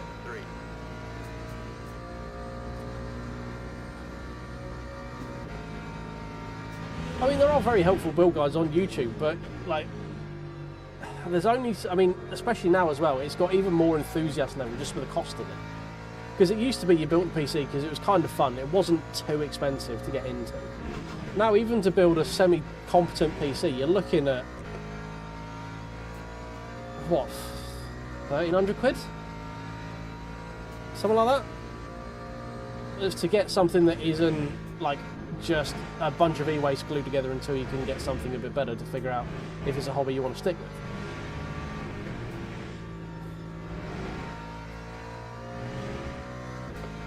And then I know someone's going to go, well, you get second hand. Like, no one's going to buy second hand for their first computer. They just won't. Yeah, I mean, AMDs are fine. They're just, like, if you're saying they're on the same level of Team Green, you are lying to yourself. I'm sorry, you are. Like, they're good, but Team Green is just better. And they know it. That's why they're more expensive.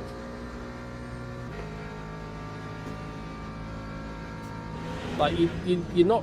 Having a Team Red GPU is not a bad thing. But generally speaking, having a Team Green GPU is probably going to be a better experience in the long run. Problem is, you pay more for it. And they fucking know it. So...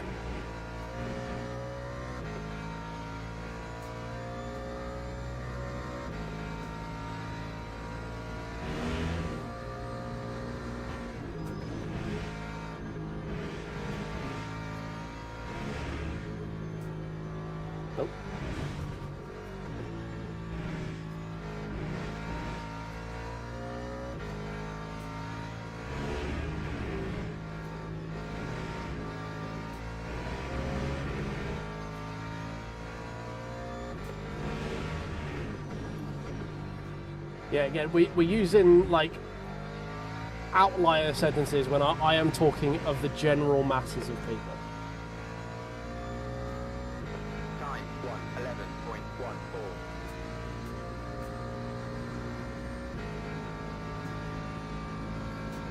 Like I am talking about Joe Blogs who goes to Curry's to buy printers, trying to get like, these are the people who you need to try and convince into that sort of stuff. It's get like, computer knowledge in general is getting better just because of more main culture streamers, largely, like High and Speed and stuff like that, whoever the fuck is on Kick. Those people having custom PCs and playing games on PC rather than console is shifting it more towards a PC spectrum. But even still, it's still a fucking daunting thing to try and get into when you don't know anything about it. And I don't think custom shops or like specialist builders do much to help themselves, because that's all Steam have done is become a off-the-shelf version of an AIO company, someone who offers to build you a PC. But what Steam have done is taken all the fucking choice out of it. You don't have 18 different drop boxes down. You can't customize what you want out of PCs. Like, we have 3 cubes. It's this big, or this big. Which one do you want? It is standardization in PC, but enthusiast level PC that has never been seen or done before. And it's that ease of entry for someone who is used to buying a console that will get them into being a PC gamer, potentially being a PC gamer. It's just this, I want to buy this thing. Like, certainly so, would you like it this big, or this big? Oh, that big, please. Perfect, cool. Anything I need to do? No, plug it in, follow the quick start guide, you're off to the races. And the best thing, it did work for Apple, but the best thing with the GameCube is it's not a walled garden. You can go in and fuck around with it. You can put windows on the fucking thing if you want to. It's literally an open system. It's just an off-the-shelf way of buying something that previously has been, to the layman, incredibly fucking complicated. That time was a 1:11.14. That is the real benefit of the GameCube. The spec's not great, the upgradability is not great, but it's probably the best you can do on a mass-produced, off-the-shelf item that is very easy to get into, but very deep once you get into it. Like, it's a easy step into a swimming pool, but when you actually start walking into it, you go, fuck me, this thing's actually really fucking deep. That's the real gem of the GameCube. It's not how it is out of the box, it's how easy you can get it out of the box and then start fucking around with it if you want to. Not because you have to, because you want to.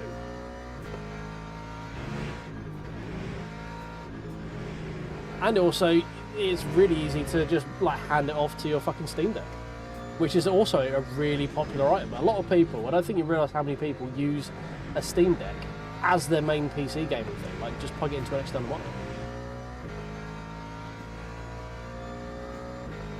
Time 1:11.29. Steam Deck owners will be interested. PC enthusiasts won't be interested in anything more than a multi-medium box in the front room. To be honest, it's not for an enthusiast level.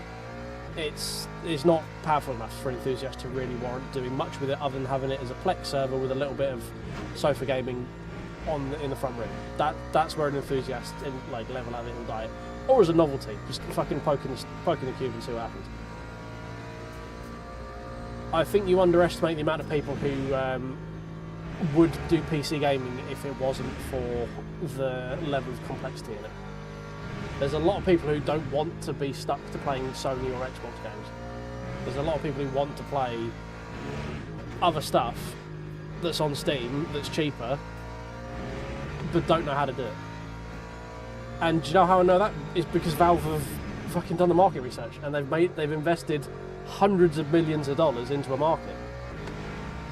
Pretty much everyone who has a Steam Deck is going to buy a GameCube, I would imagine. Well, not pretty much, a large percentage. And those things are fucking everywhere.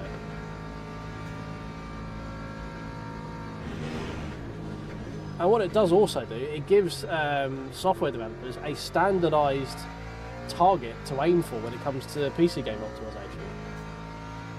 It's like, oh yeah, sure, here's the GameCube, because it gives you the console flexibility of, or the console known outcome of compatibility. It's like, well, how many GameCubes are there in circulation? Steam will tell you, because fuck it, like, they want it to be known. They want people to use it and to enhance for it. So then you'll have developers targeting it, so it will get more efficient over time as people know how to build drivers for it.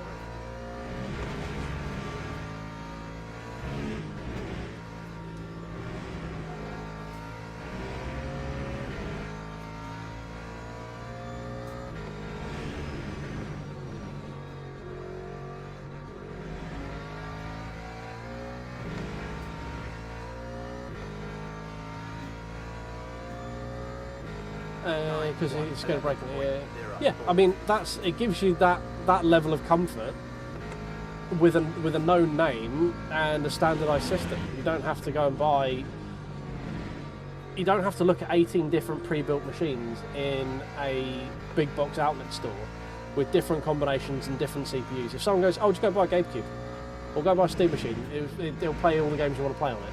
You can just go in and go, "I'll have a Steam machine, please." Like, certainly, sir. Do you want 512, 1 gig or 2 gig? My friend said to get the 1 gig one. Cool, right, yeah, no worries. That'll be £1,000, please. Perfect, thank you very much. Job done. Interaction done. Not walk around and speak to our going, well, what's the difference between this one and this one? Why is that CPU, why is this PC 50 quid more expensive than that one? Why this has got this graphics card? Is that better? Well, in certain circumstances. Okay, what else is different? Well, this CPU is different. It's like, okay, well, what does that mean? It's like, well, are you going to do more of this or more of that? Well, I don't really know. This is my first time buying one. Like, this is all the other shit that goes on with buying a computer, rather than just going, yeah, just buy this box. Okay.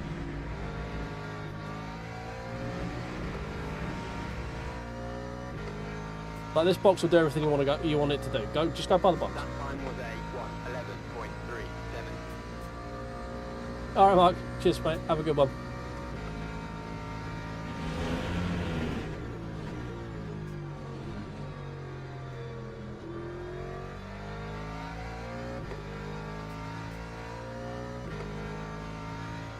I don't know why we've got into a 20-minute rant over the GameCube, but we did.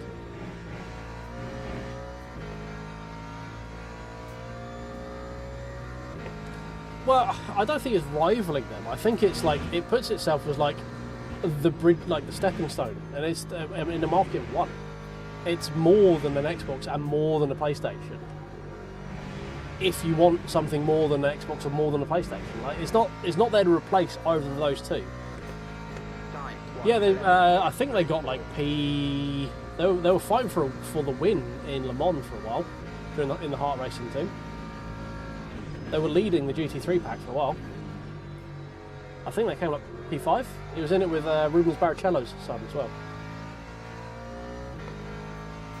Yeah, the Rampocalypse has fucked it a bit.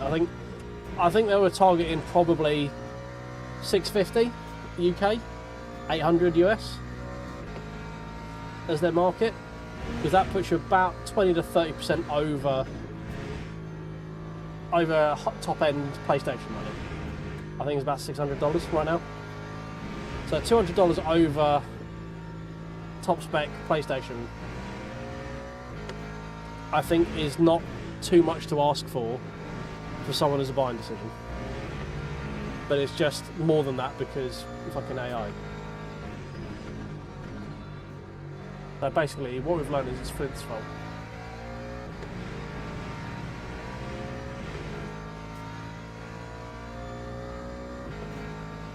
Oh, hey, look, I've just seen you there. You ordered 5 guys, you make me jealous, man. Actually, mind you, I don't have much of an appetite right now.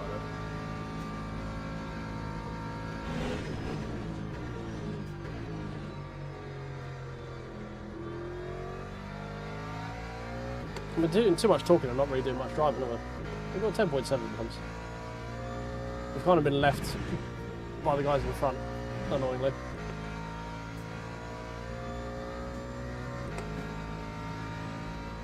Renault making GT3 cars? What, you mean? Do they have a GT3? Renault GT3? What, you mean the Alpine? The GT4, then the Alpine? Am I blanking on a... Oh, they're the touring car, McGann. I was totally blanking on GT3 cars from Renault.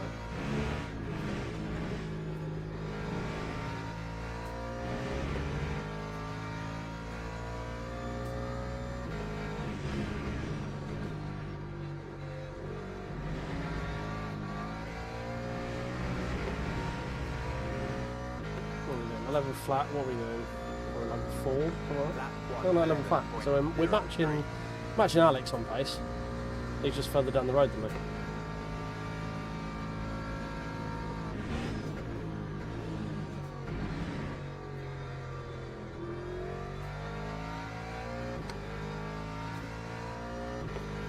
Oh, the RSO1, yeah. Was that a concept? I didn't think it was GT3. I thought it was a concept. I didn't think it was homologated. It was just a thing that Renault could put Max Verstappen in when they had a Red Bull engine thing.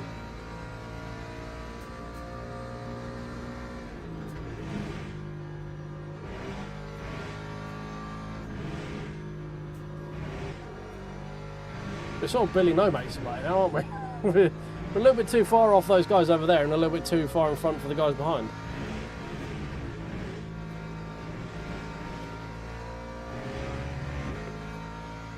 Oh, okay, cool. I'm obviously blanking on that one.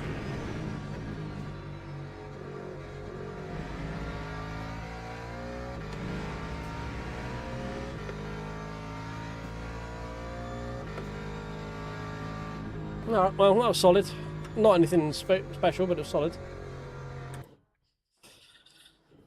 Oh, P7 for car number 7? Surely that... Wait, hang on. Oh, almost.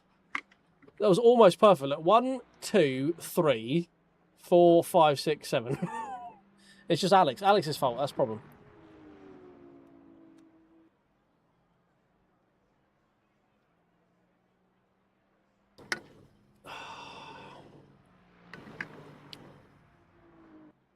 Oh, dear.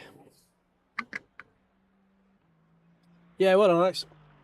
I couldn't quite... we got dropped a little bit early on, and I was matching pace for a lot of it, but I wasn't getting any closer.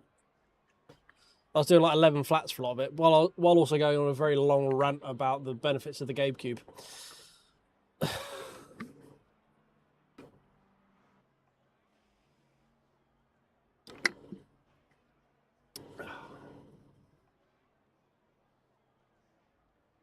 Yeah, we're just floating around sort of like 5 to 8 seconds behind you guys for a lot of it.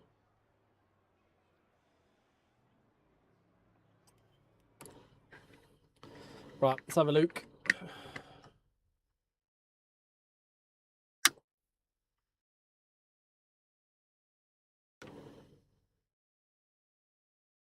Bat 4 was in, did an 11-1. Fucking hell. Clearly you need to drink more.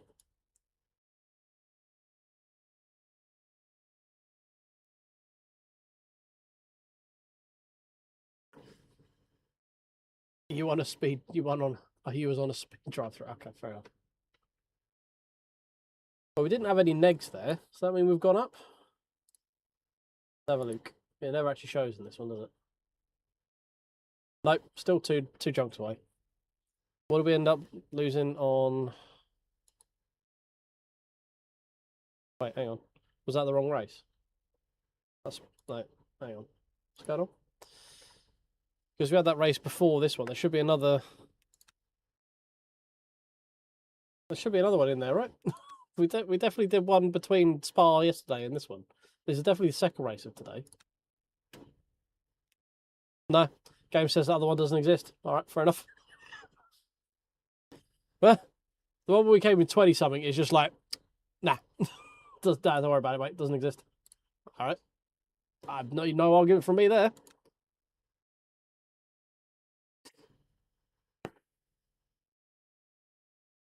Right, we can do one more, can't we? Yeah, not complain about free Joker. We'll take more of them.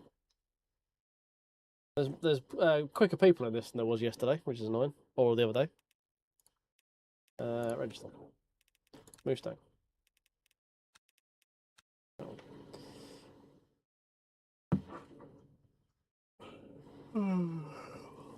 You're barely into silver too, are you?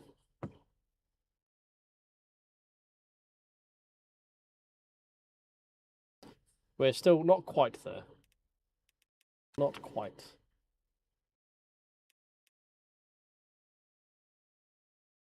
Mm, 10 people in that race. No, I'm alright. That sounds horrible.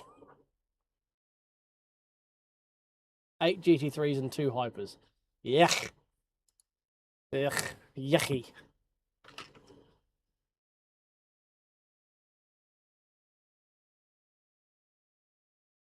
One Silver 2 driver and the rest of the... Yeah, okay, no. No, thank you! Do not want. Do not want.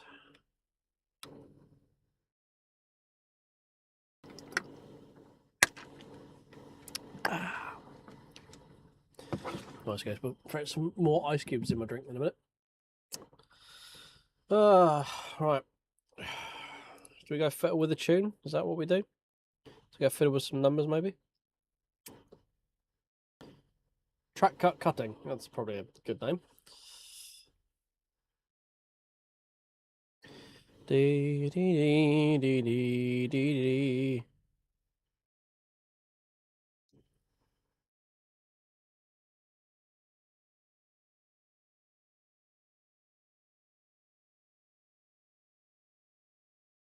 Yeah, I'm tempted to buy it, but I don't know. I kind of 2.4 hours of Le Mans is it's a little bit dull. And GT3s anyway. It might be better in other classes, but you know, I'm a creature of habit, so I don't know.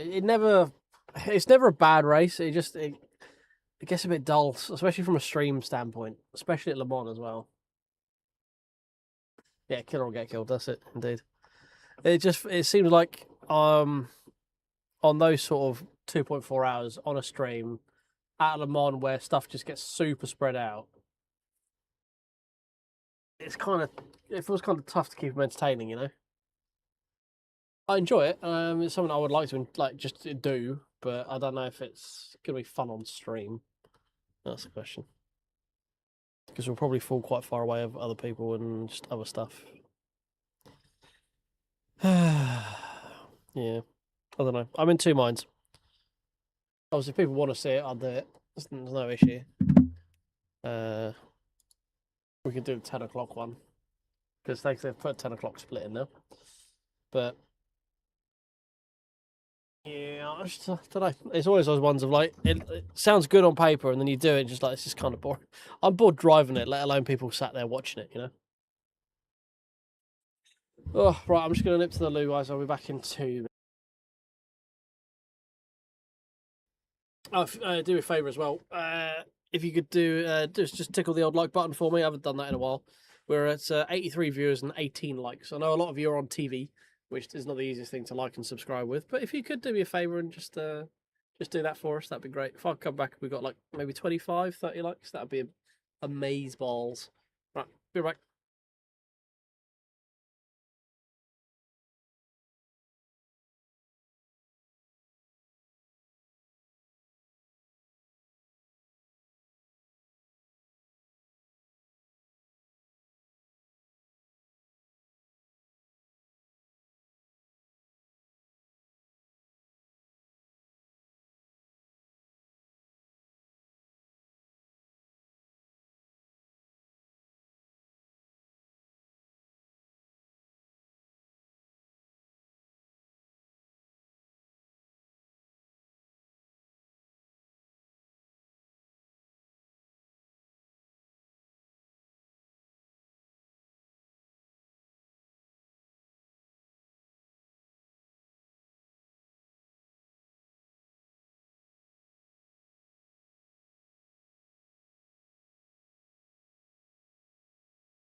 Man, I always forget how hot it is in this fucking place until I go out and I come back in again. Oh dear. Vadim's registered. All right, cool. We've got to be on the lookout for Vadim. We've got a couple of extra lights in there. We're at 20. There's a few there.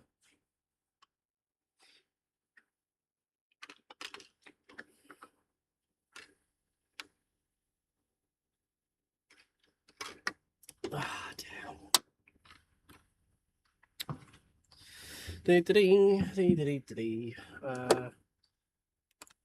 Let's go. Oh, even practice plus practice says fuck all. What? Lamond, what is this? Hi, would you like a 3-minute practice or would you like a 2-minute practice? Either of that, actually. Thank you very much, Damien. Appreciate it a lot. It is all very important to me because more number means more better. and basically, the bigger, like, most opportunities are tied to subs. How annoying as it is, I could be sat here with like, well, as we are now, nearly 80 viewers. We've been averaging probably pretty strong average view time at the moment. 16 minutes average view time, which is not bad. But subs at 2K is just there's just not like most places look at subs first. So all the just dragging that number up does help quite a lot. Yeah, exactly. Best practice we can offer you is you can fuck off out the pits for a little bit or a little bit longer. You choose.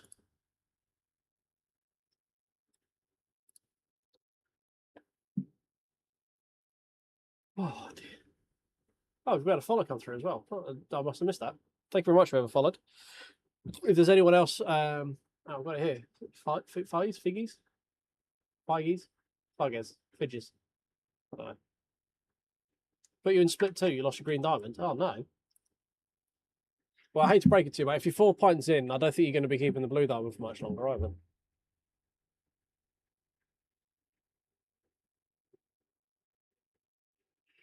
Oh, dear. Yeah, I very much enjoyed doing this. It's it was quite nice to have other people recognise it, I'm not going to lie. But, you know, it's not going to stop me from doing it. It's just more number is more better, you know, from an ego standpoint. And the more the number go up, the more I can justify spending more time on doing things and stuff. So that's always good. More things and more stuff is more better a lot of the time. A lot of the time, not all the time. Are they fired up? Nope. Still just fuck all with that one. And there just isn't any on that one. Lovely. Cool. How many splits we got this one? I've been clean. It's just everyone else has been the fucking problem. Spoken by a man hard stuck. Spoken by every person stuck in bronze racing. No, my driving's fine. Everyone else is just being a dick. Like, all right. Yep, I'm sure it is.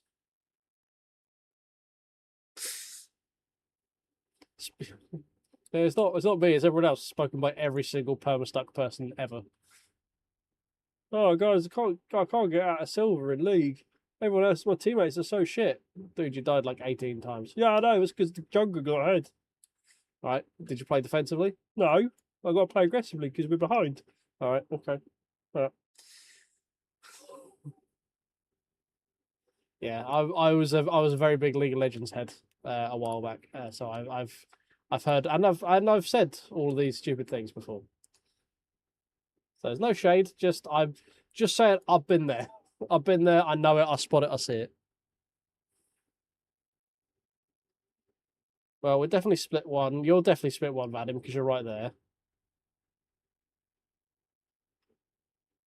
Oh, no, there's jokes there that can be made. I'm not going to make them. Chappelle actually isn't red anymore. He's been the good boy now. He's gone for enough races, not killing anyone. That's good to see. Yeah, exactly. Yellow flag means freebie ahead. And especially when you see like dust or like gravel or shit spewing up as well, that means you get to bust through like you're coming out of a game show. Like in the 80s where they had the smoke machines. You just get that really cool look of like when Kimmy came out of the smoke up the Kemmel Straight through the blown engine of wherever it was in Tyrrell or wherever it was at the time. Yeah, equal opportunity flag. No, wait, that's different. Oh God, Chris is here. No, Chris, why? We were close on pace with Atalico last time. We were matching Alex's pace. We've beaten Chris before. Could be interesting. Could be interesting. I just want to get into the fucking race now, please. Hello. Can I get into the race, please? Hey, look, that's Matrice, the guy who we just raced against, who's second in the world for times at this track this week. And Vianney, who is also in this race that we're doing. Cool.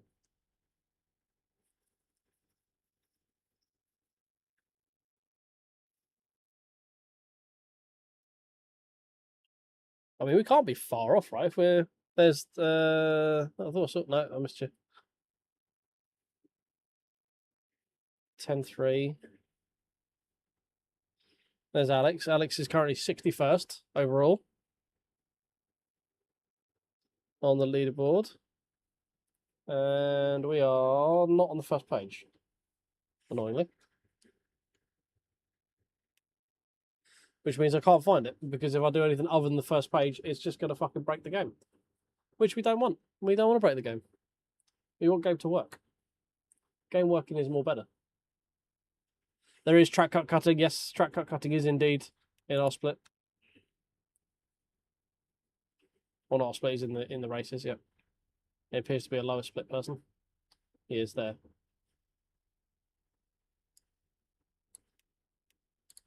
Join Ivante, join Ivante. Hard to tell, mate. Hard to tell. He might be. You never know. It's jury's out on that one. Oh.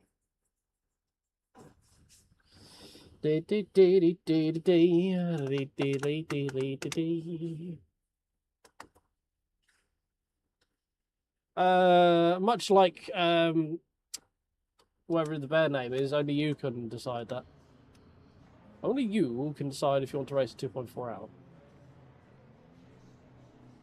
Yeah, there is a lot of Silver 2 drivers in this race. Well, we car 9. Alright, I think we should be able to do a top 10.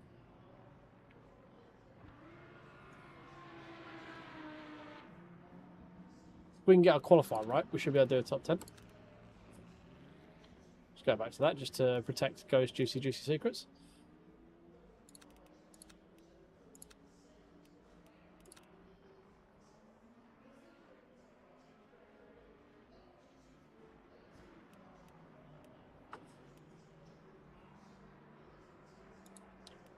I agree, Damien. Yeah, we've got a lot of hours in this game. Currently, we have accidentally found pace, which means we are way better at a few tracks in this week's rotation than we are usually. So we're trying to farm the DR right quick.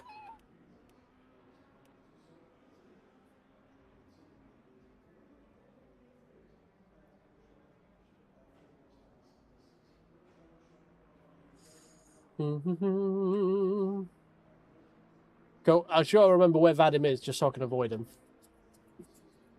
or at least give him an extra sort of couple hundred yards of braking. You know.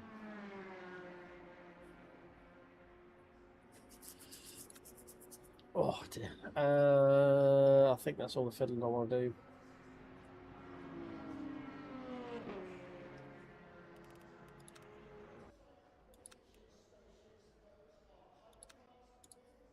Yeah, no, Vadim will be in his tutti frutti BMW.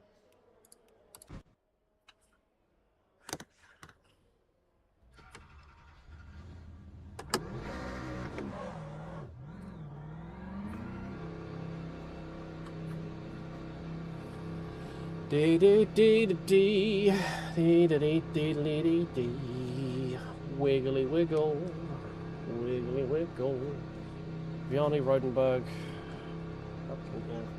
A lot of fast people there.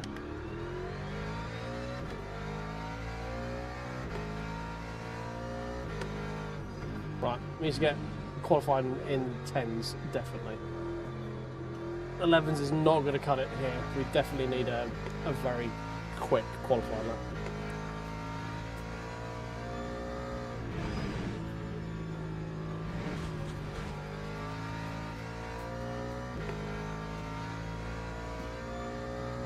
Yeah, I mean, don't worry too much with DR. DR will come and go. Like, I'm just farming it because it makes a good title stream and stuff like that. Like, a lot of people like seeing higher rated drivers, just increases the chance of people clicking on the stream. All that fun content creator stuff you need to do. Yeah, like, DR is good to have. It's not needed. It is nothing other than an EP. Just focus on enjoying yourself more than anything else, and eventually the DR will come.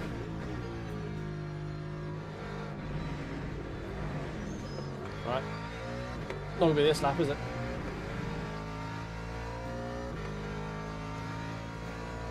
Yeah, so I mean, we're 2 chunks away from Silver 2. If we have a good result here, we should be back to 1 chunk away. We haven't taken the fuel out. For fuck's sake.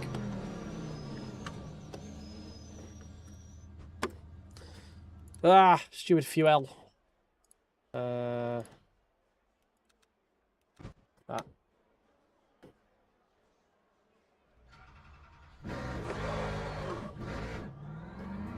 Right, we didn't swap tyres, so we don't have to go through the warm-up again, but... Oh yeah, if we basically as soon as we get to Silver 2, we're gonna lose it immediately. But we can say that we had it. You know? I'll have that. I'll know. I'll remember.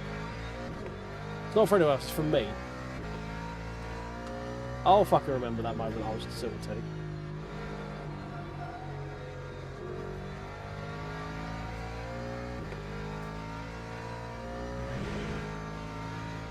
We got way too much fuel, we should have put 4 laps in.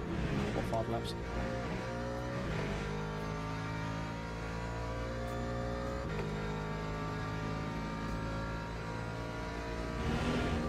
Oh, so do I, right? I crash a lot. I keep going though, I tend not to dump. But yeah, we get involved in many incidents. Not many. Enough.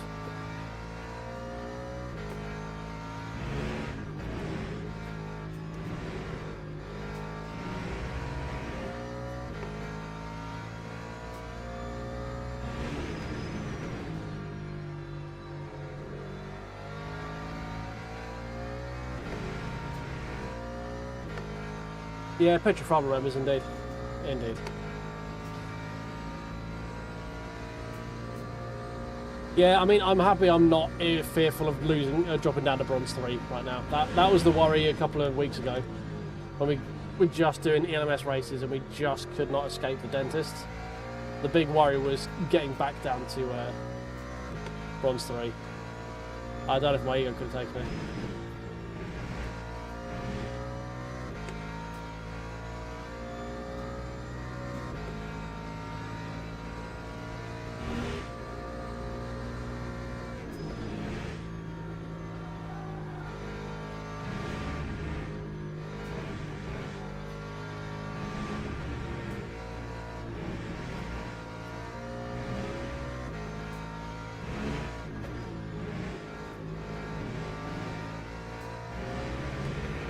That's good for corners. Yeah, I don't want to end up in Jeff class. You got it. Exactly that.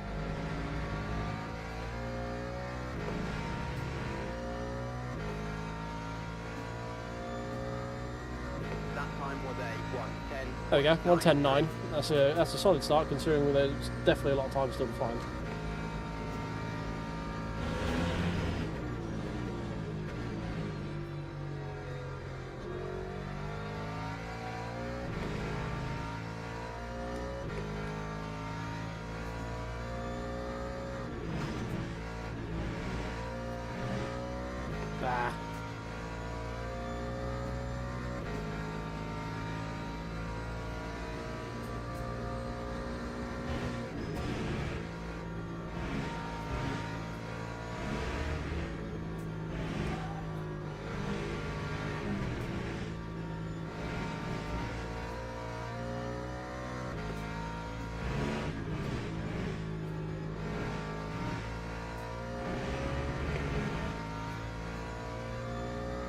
Would have been a nice lap.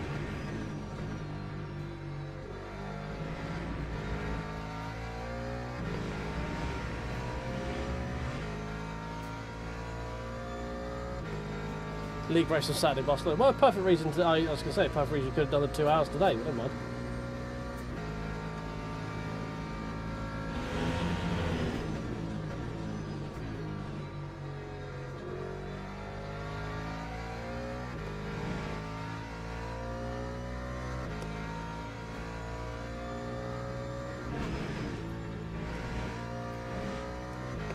Oh, get to fuck those track limits. Ah.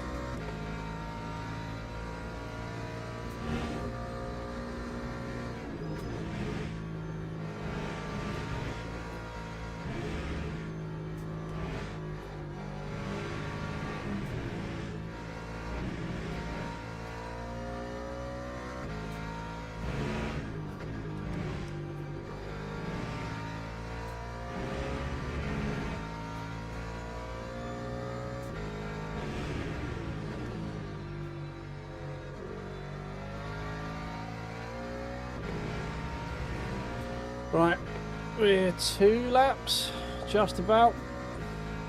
Yeah, actually pretty much bang on the fuel.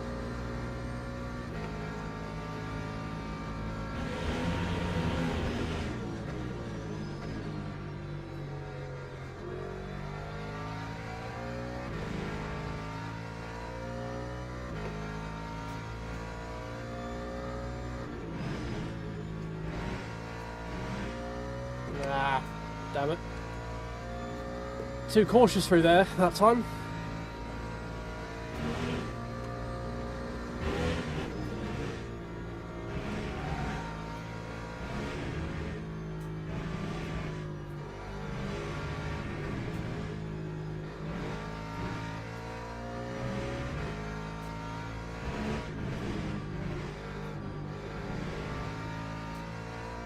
Nah, fucked it. God damn it.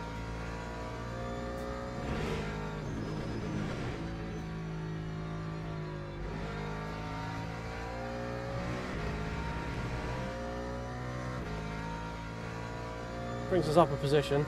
Time 1:10.79. Right, all for this one.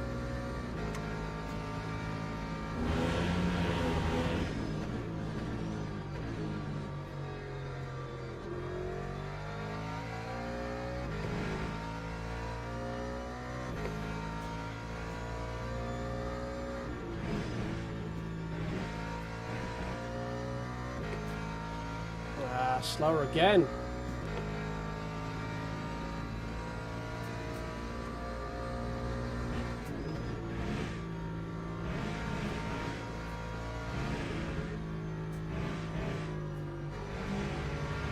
Nah, God. Fuck's sake. Ah, you dickhead.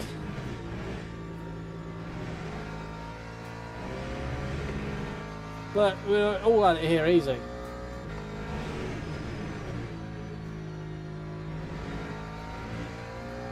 Never mind. He says.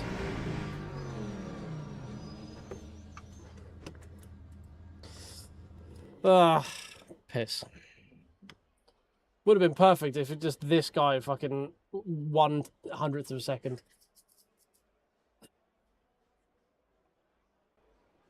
Teams and drivers go to the grid for a race start. Right. Fuel. 70%. New tyres. That up, that's down.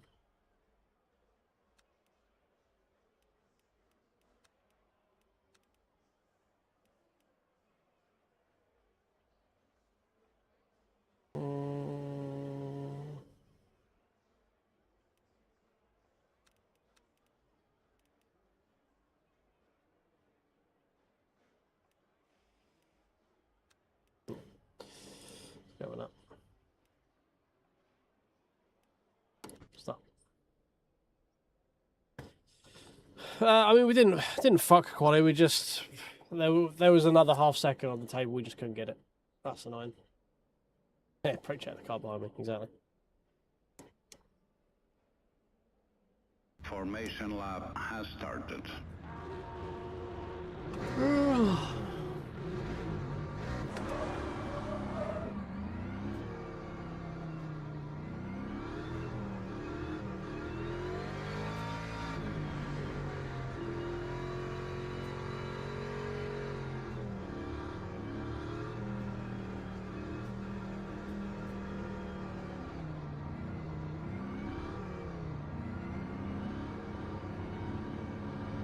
There's Vadim in the Tutti Frutti BMW behind us.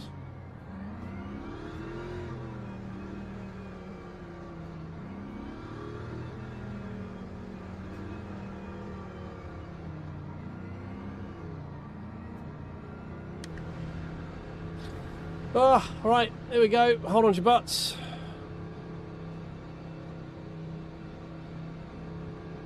Green flag, green flag.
Right, let's see who's got better race pace, me or Maldi.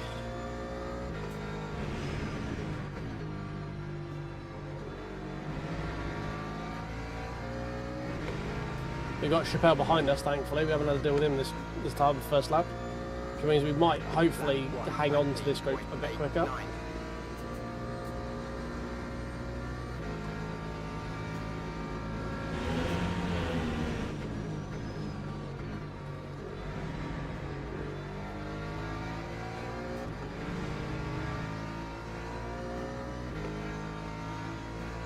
Yellow flag behind. Nope, yellow flag there. He is very fucking sketchy through there. Fucking hell.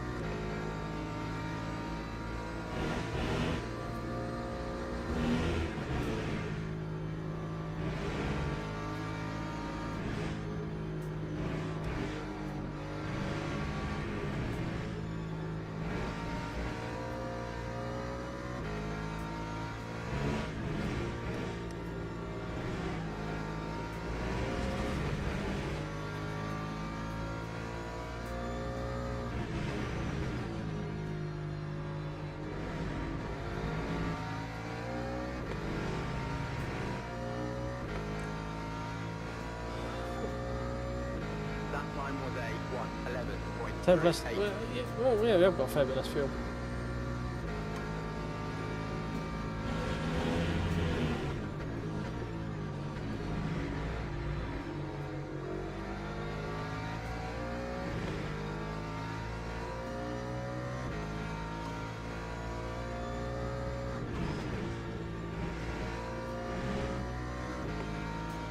There we go, that's better. Nope, that was a cut.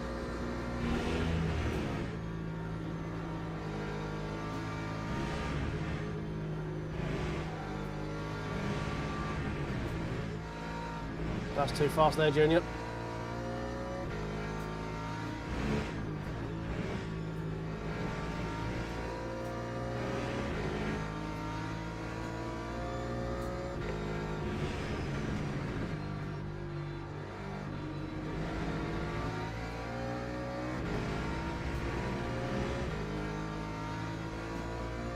He doesn't have the suck from Alex.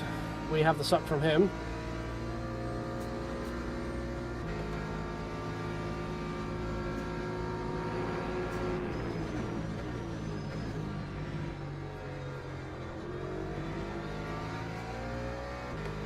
There we go, beautiful.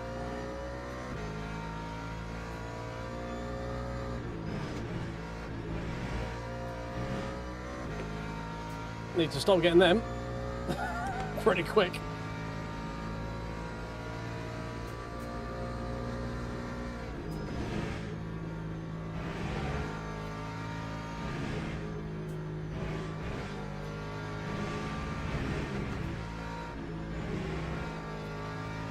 Fucking car.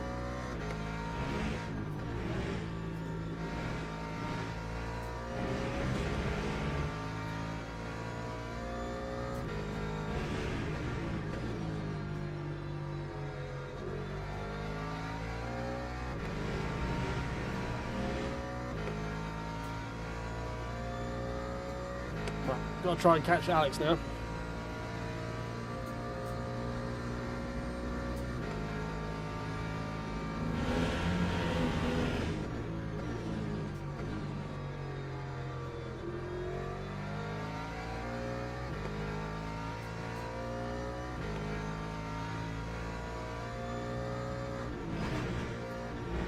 That's another cut, fuck's sake.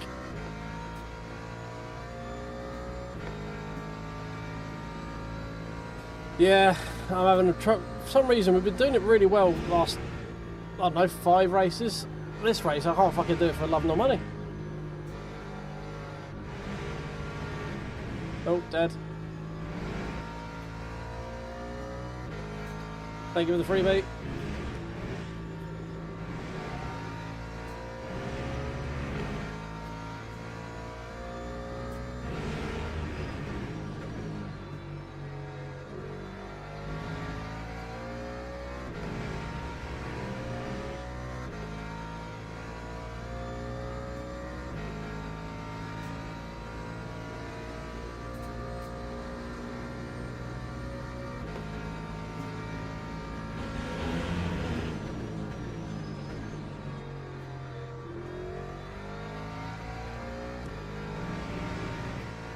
Don't need to run it that wide.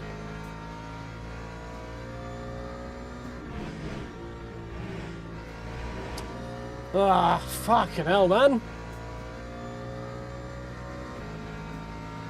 Why could I not get through the chicane? That was like my party piece.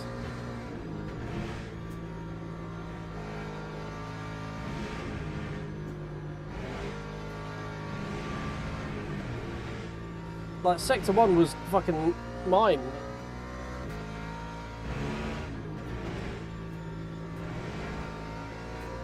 I can't get through for love nor fucking money.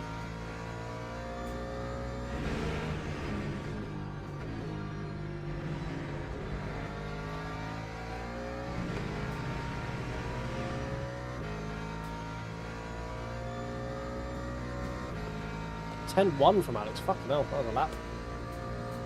Yes. I think it's all in my approach. I'm not taking enough of an angle on the way in. Need to cut it out wider.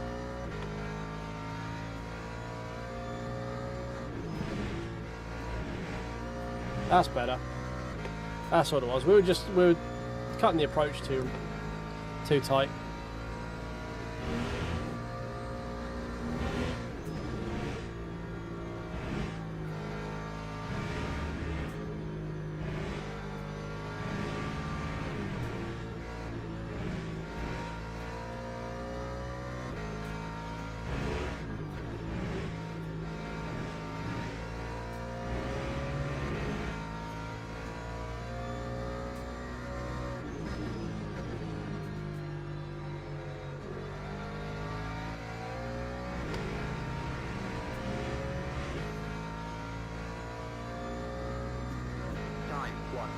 Time 10.5. That's just 10.3. He's got part. Oh, is it? No, he's not got part. Where's he gone? Oh, it's back marker in front. Okay. Got confused for a minute.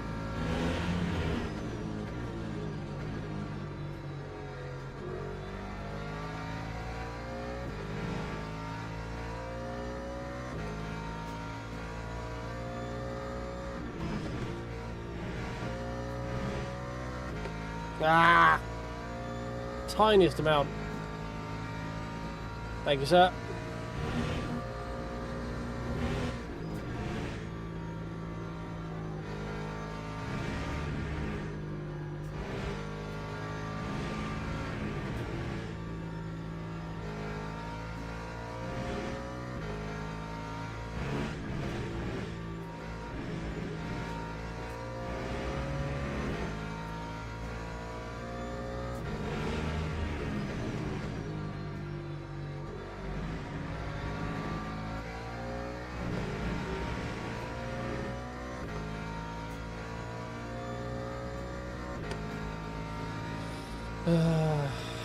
Well, people going off on each other in chat as per usual.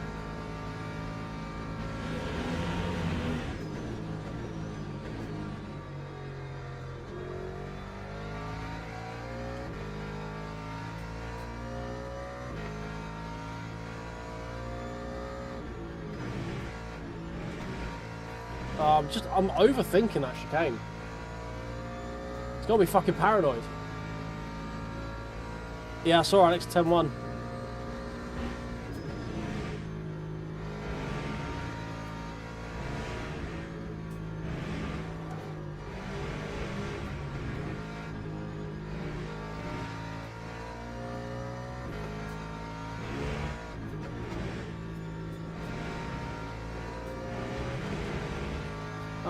Every time we get to that fucking chicane, I'm overthinking it. And that's making me just mess up the entry every time.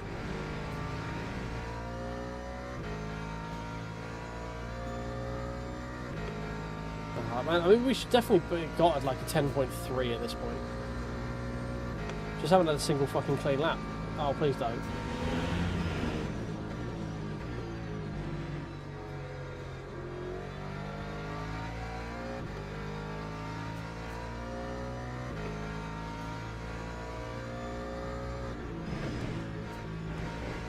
There we go.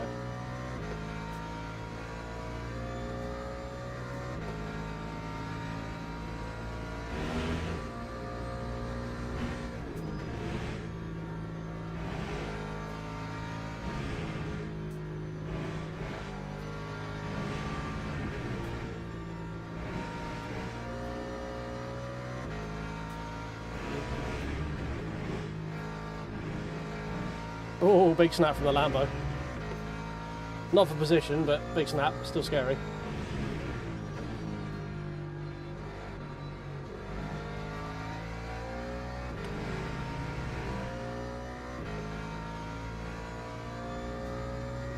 Time 1:10.77.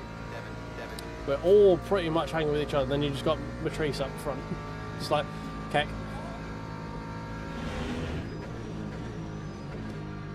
All of us in the mid-10s, and then just him.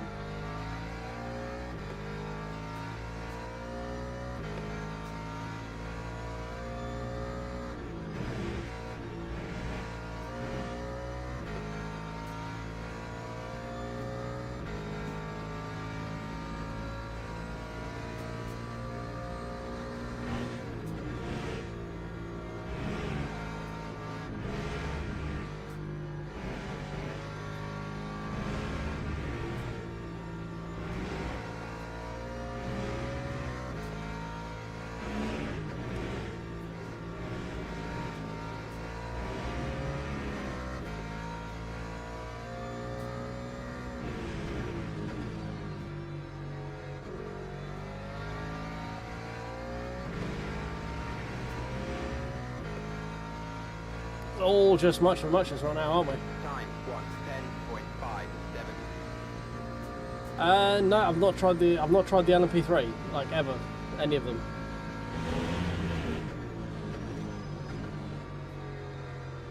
I don't need that level of dentistry in my life.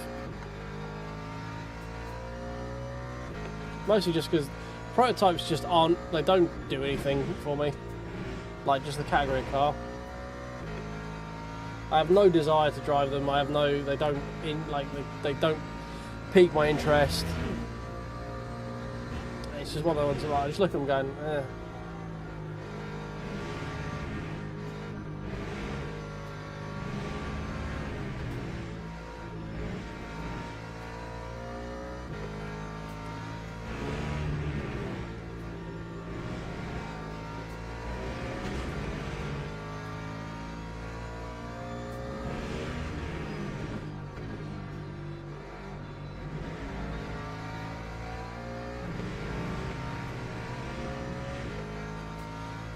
Ah, dear. Lap 1:10.8. It's getting dropped a little bit.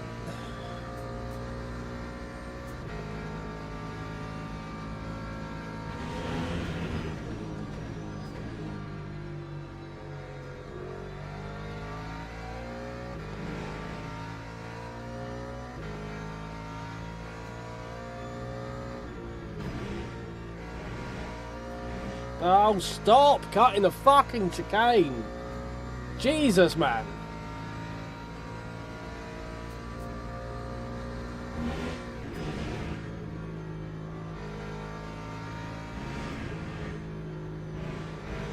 Yeah, the P3 is just like, it doesn't. I don't know. I don't know how to describe it. They just don't do anything for me. Like,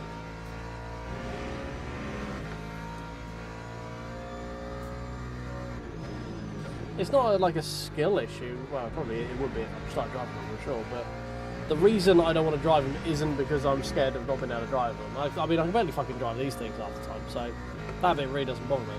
It's just like I have no real desire to really try. The racing never seems great in P3s in general, just because of the lower split numbers, and the quality of drivers in them is usually questionable at best for the majority of the field. So the competitiveness in GT3 is one of the most fun bits about it. Like, GT3 in LMU is the most competitive part of the game. Stop! Fucking hell, man. Yeah, it's just how competitive the GT3 section is one of the large reasons I'm still even on the game.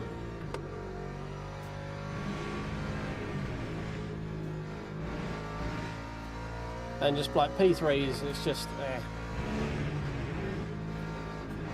whenever I ask myself when I wanted to do a P3 race, or do I want to just drive a GT3 I like at a track I like, the GT3 would just always wins. It just, when you A/B test it up against someone else, it always comes up as the one I don't want to do. So I just don't. The inquisitiveness of me trying them doesn't outweigh my lack of desire to want to do it, you know. There's not enough like interest in my brain to go, huh, maybe we'll try that. It's free to override doing, for instance, Qatar Short in GT3. And for me, this is far more fun. We could do with Alex fighting with the Aston here.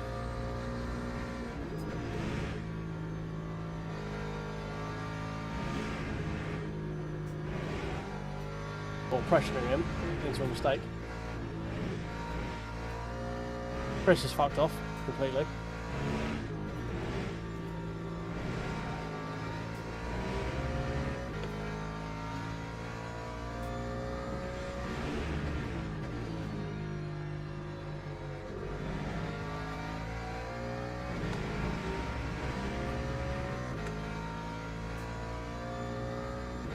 Yeah, I would say that's more what it is. It's not the fact that I don't like them. Well, I don't like them, but I would give it a go. It's just I'm driving a car I don't really have a connection with. Like, even from a mental standpoint of going, oh, I really want to try this. In a less competitive group of people whose skill, from my experience, is more questionable in terms of managing the car and keeping it under control. Versus a car I enjoy driving at a track I enjoy driving most of the time. So, you know, there's just, when I put it through that kind of level of testing, it always just comes up second. That's more why I haven't done it. It's not the fact that I'm against driving them, it's just it never has enough draw to override me just doing something else.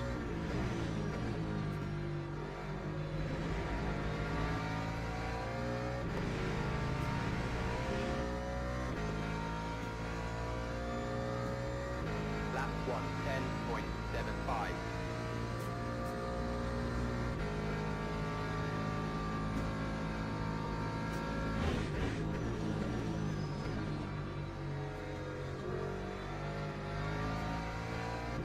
These two are starting to squabble a little bit. We've got a huge gap to the guys behind again.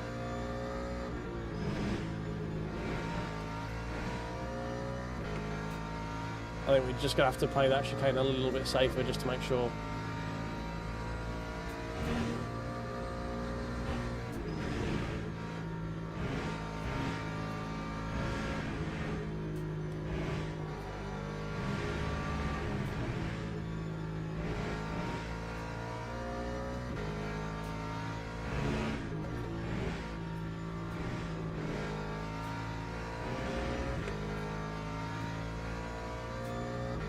Yeah, well, I mean, I've done top split with which is obviously top split for P3s. So I'm just whether it's the interaction with GT3s that's put me off on it, I don't know. But you know, I've seen top split P3 drivers before because we've done a lot of these races in motocross, LMS and stuff. Now I'm not saying the drivers that are in the one make or the Proto series might be better than the ones who want to do LMS. I don't know. But all I do know is the experience I've had of even top split drivers has been questionable at best.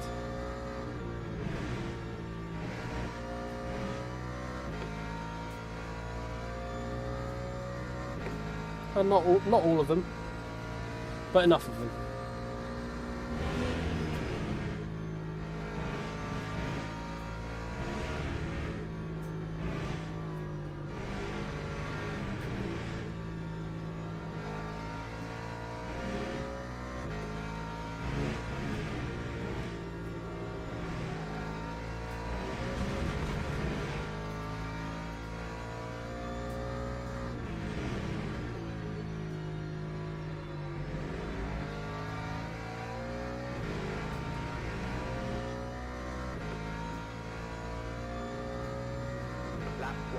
Yeah, possibly. There's probably a number of different reasons. I mean, say I've never driven it, so I'm not one to speculate as to where the issues come, where the skill issue sort of shows itself in life.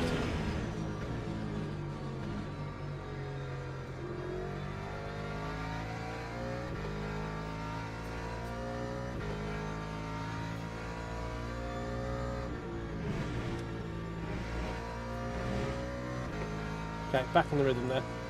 That's good.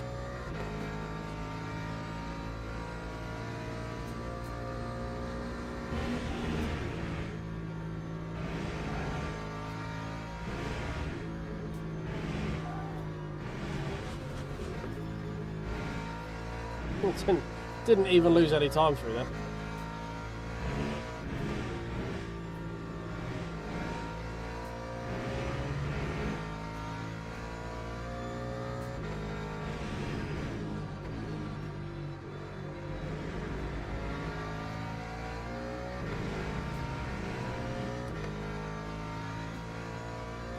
Yeah, I mean, quite possibly. Lap 1, 10.6. Would make sense.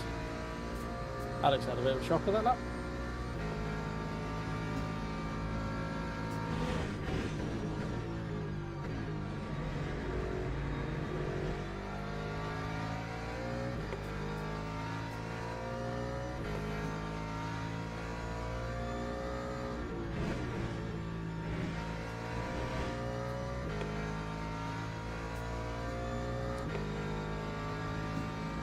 Well, we didn't do a chicane run, but we did get track pass, so that's good.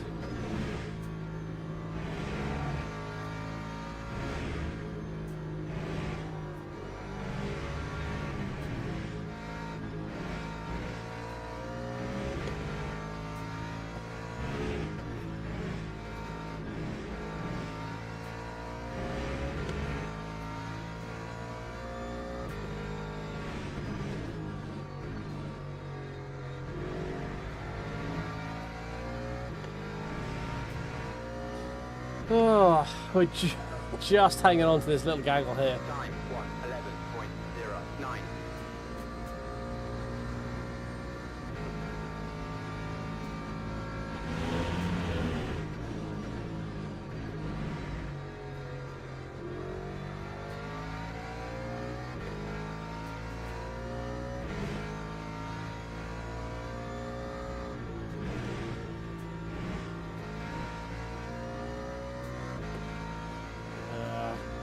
I think fronts are starting to get either thermal or actual wear. Yeah, front left is getting a fair amount of wear.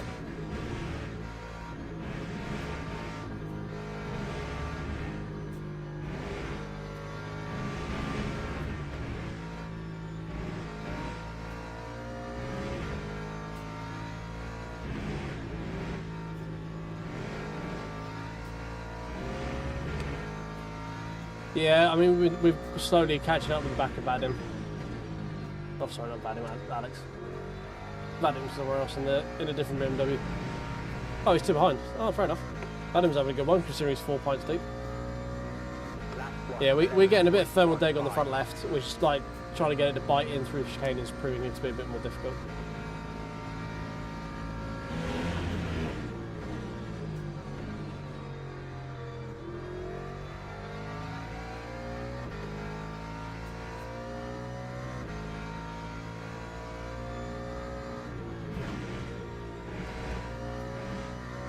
Oh, fuck off. Jesus. Well, Alex is pretty good at managing tyres, so... And he's pretty good at driving through them when they get all sort of slushy. We might start getting a little bit of time back, but I don't think it's going to be a lot. It's more dependent on what the Aston Martin's doing more than it is what Alex is doing.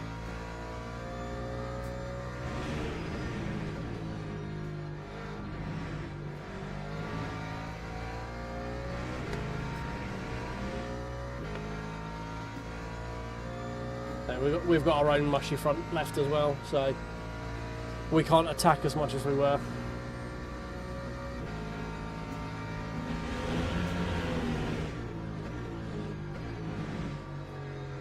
That's what we want to see, though.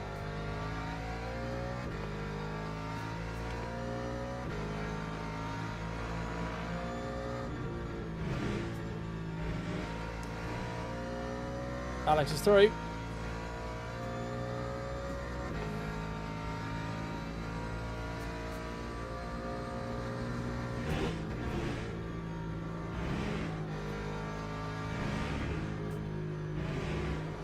See how the Aston reacts.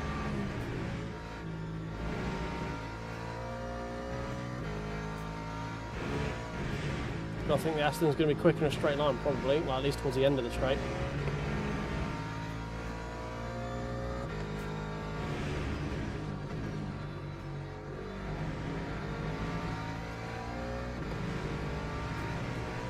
We're now very much involved.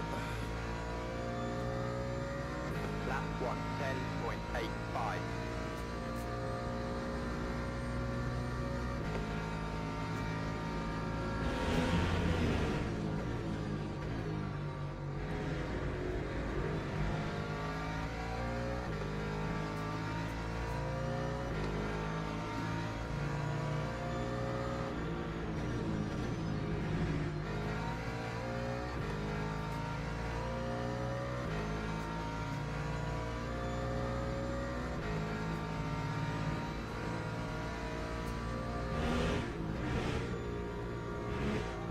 Well,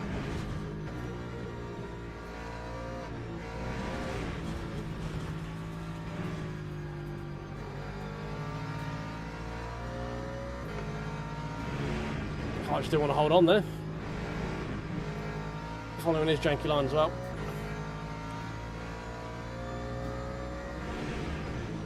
Yeah, it's carried a little bit too much speed in. Right, give me the freedom and the power.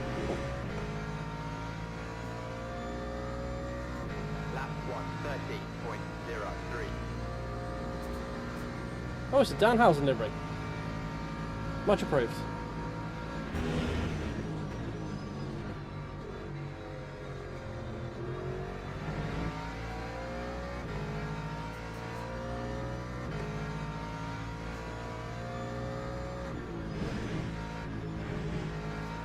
Can't see where the fuck I'm aiming at. That was our one chance to get P5. I don't think we'll be able to get it back now. Dirty air plus cooked tyres. Unless the Aston has a moment. I feel like he's got his tyres in a bit better position than mine.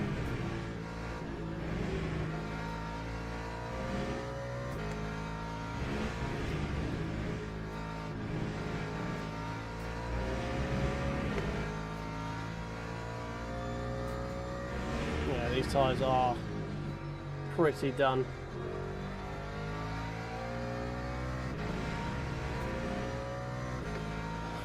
This will be our last chance. Time 111.27.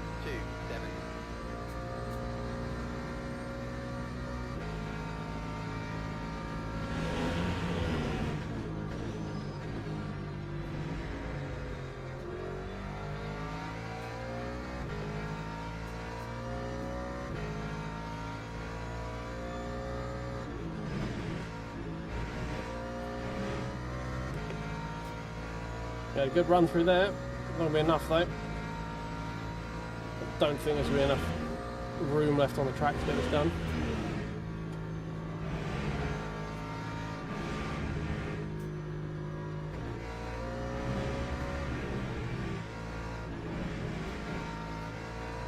Nah.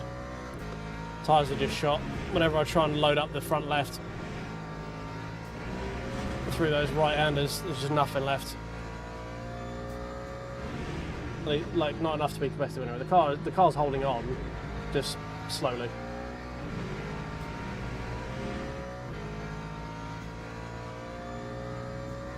Oh.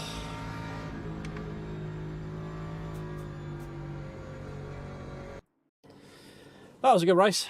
It's just a shame we couldn't quite get there. Tyres were just fucking dead at the end. Absolutely shredded.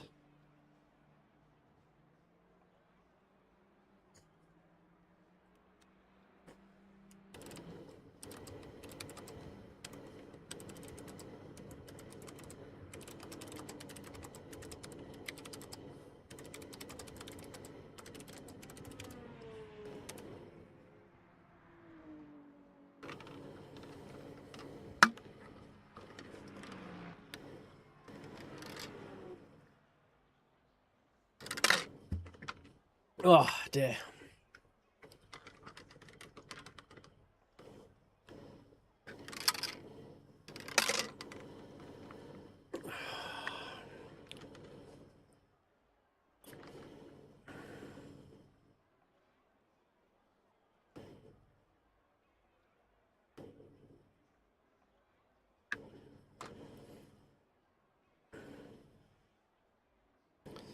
Patrice was on 4.75 cuts. Fucking hell. Wow. That's close.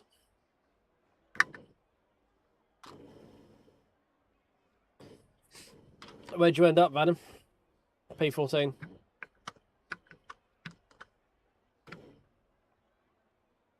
I saw you were behind me not that long. Did you have to, like, a drive-through or something?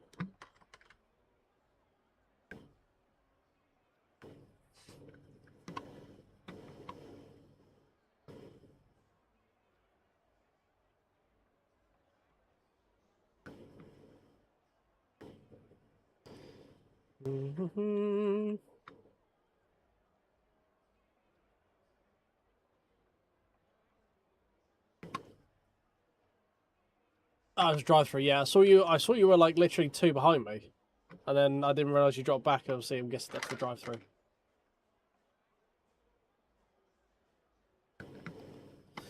Mid-sector, lap 24. Let's have a look.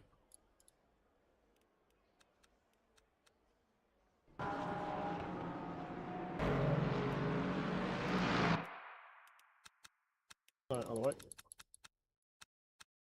Right, that was the right way first.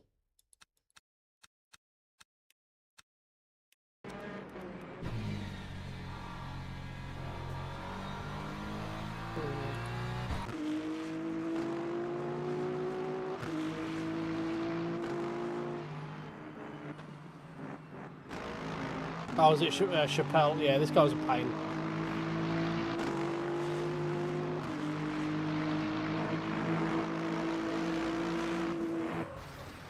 I mean, he just spun himself over your nose.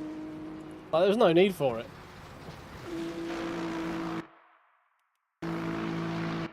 He's leaning on you all the way down here. Just no fucking need for it.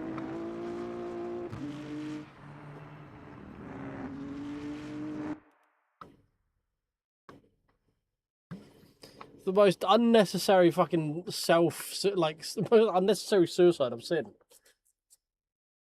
He was like, no, you will not have any space, and then just fucking squeeze you out for the entirety of it. It's just like, what is the point? It's so dumb.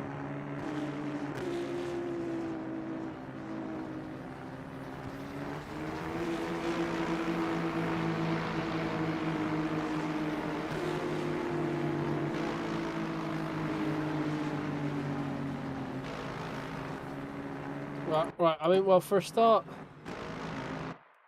both you and him are off track at that point, right? So this is a wash. You're now on track. You now don't need space. He's just bashing you. You're entitled to space. Technically, you did leave track there, but that's just so dumb.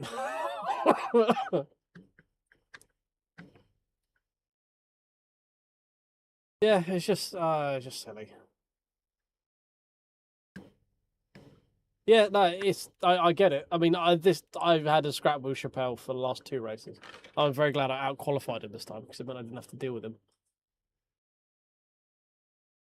Alex lap 16.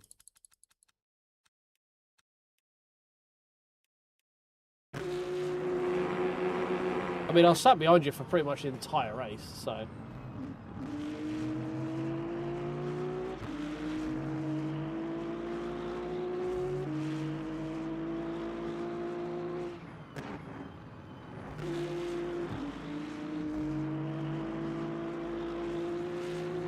Got to run on him. Got to run. Wiggle, wiggle, wiggle, wiggle.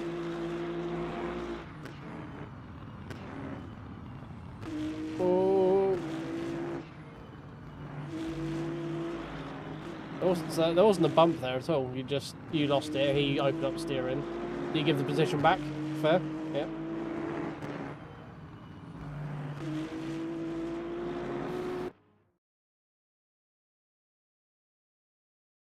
He did a 10. Oh, value. So I say Alex got 10-1. 10-8 is solid. I mean, we got 10-5 was my quickest, so we should be all green, right? I don't think we got. Oh, we got out qualified by 1 person. Surely we're back up a chunk now. Surely.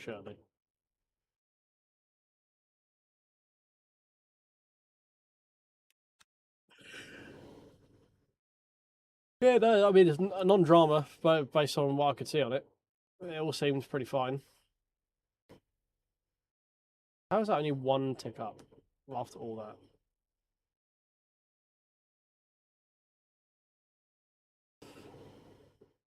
Yeah, we're back to 1 chunk away. Yeah, I was just getting annoyed. I kept cutting the damn chicane every time. Getting really fucking annoyed. Oh. Well, I'm glad that this one here doesn't exist. Like the first one of the evening, I'm glad this. No, what have I done? That's the template. You fucking idiot. That one. That's the one I want. I'm glad this race here doesn't exist. That's very nice. It's very useful that, because that was a very bad race, but it doesn't exist anymore, so that's fine. I honestly don't know. I think is it going to be perma stuck at 20? Or is it going to go 30 and then it's 30 every race? If it's legitimately 30 every race, it is as good as redundant. Like, it's no, why even is it in the game at this point? Removing 1 every 30 races is just is so insignificant.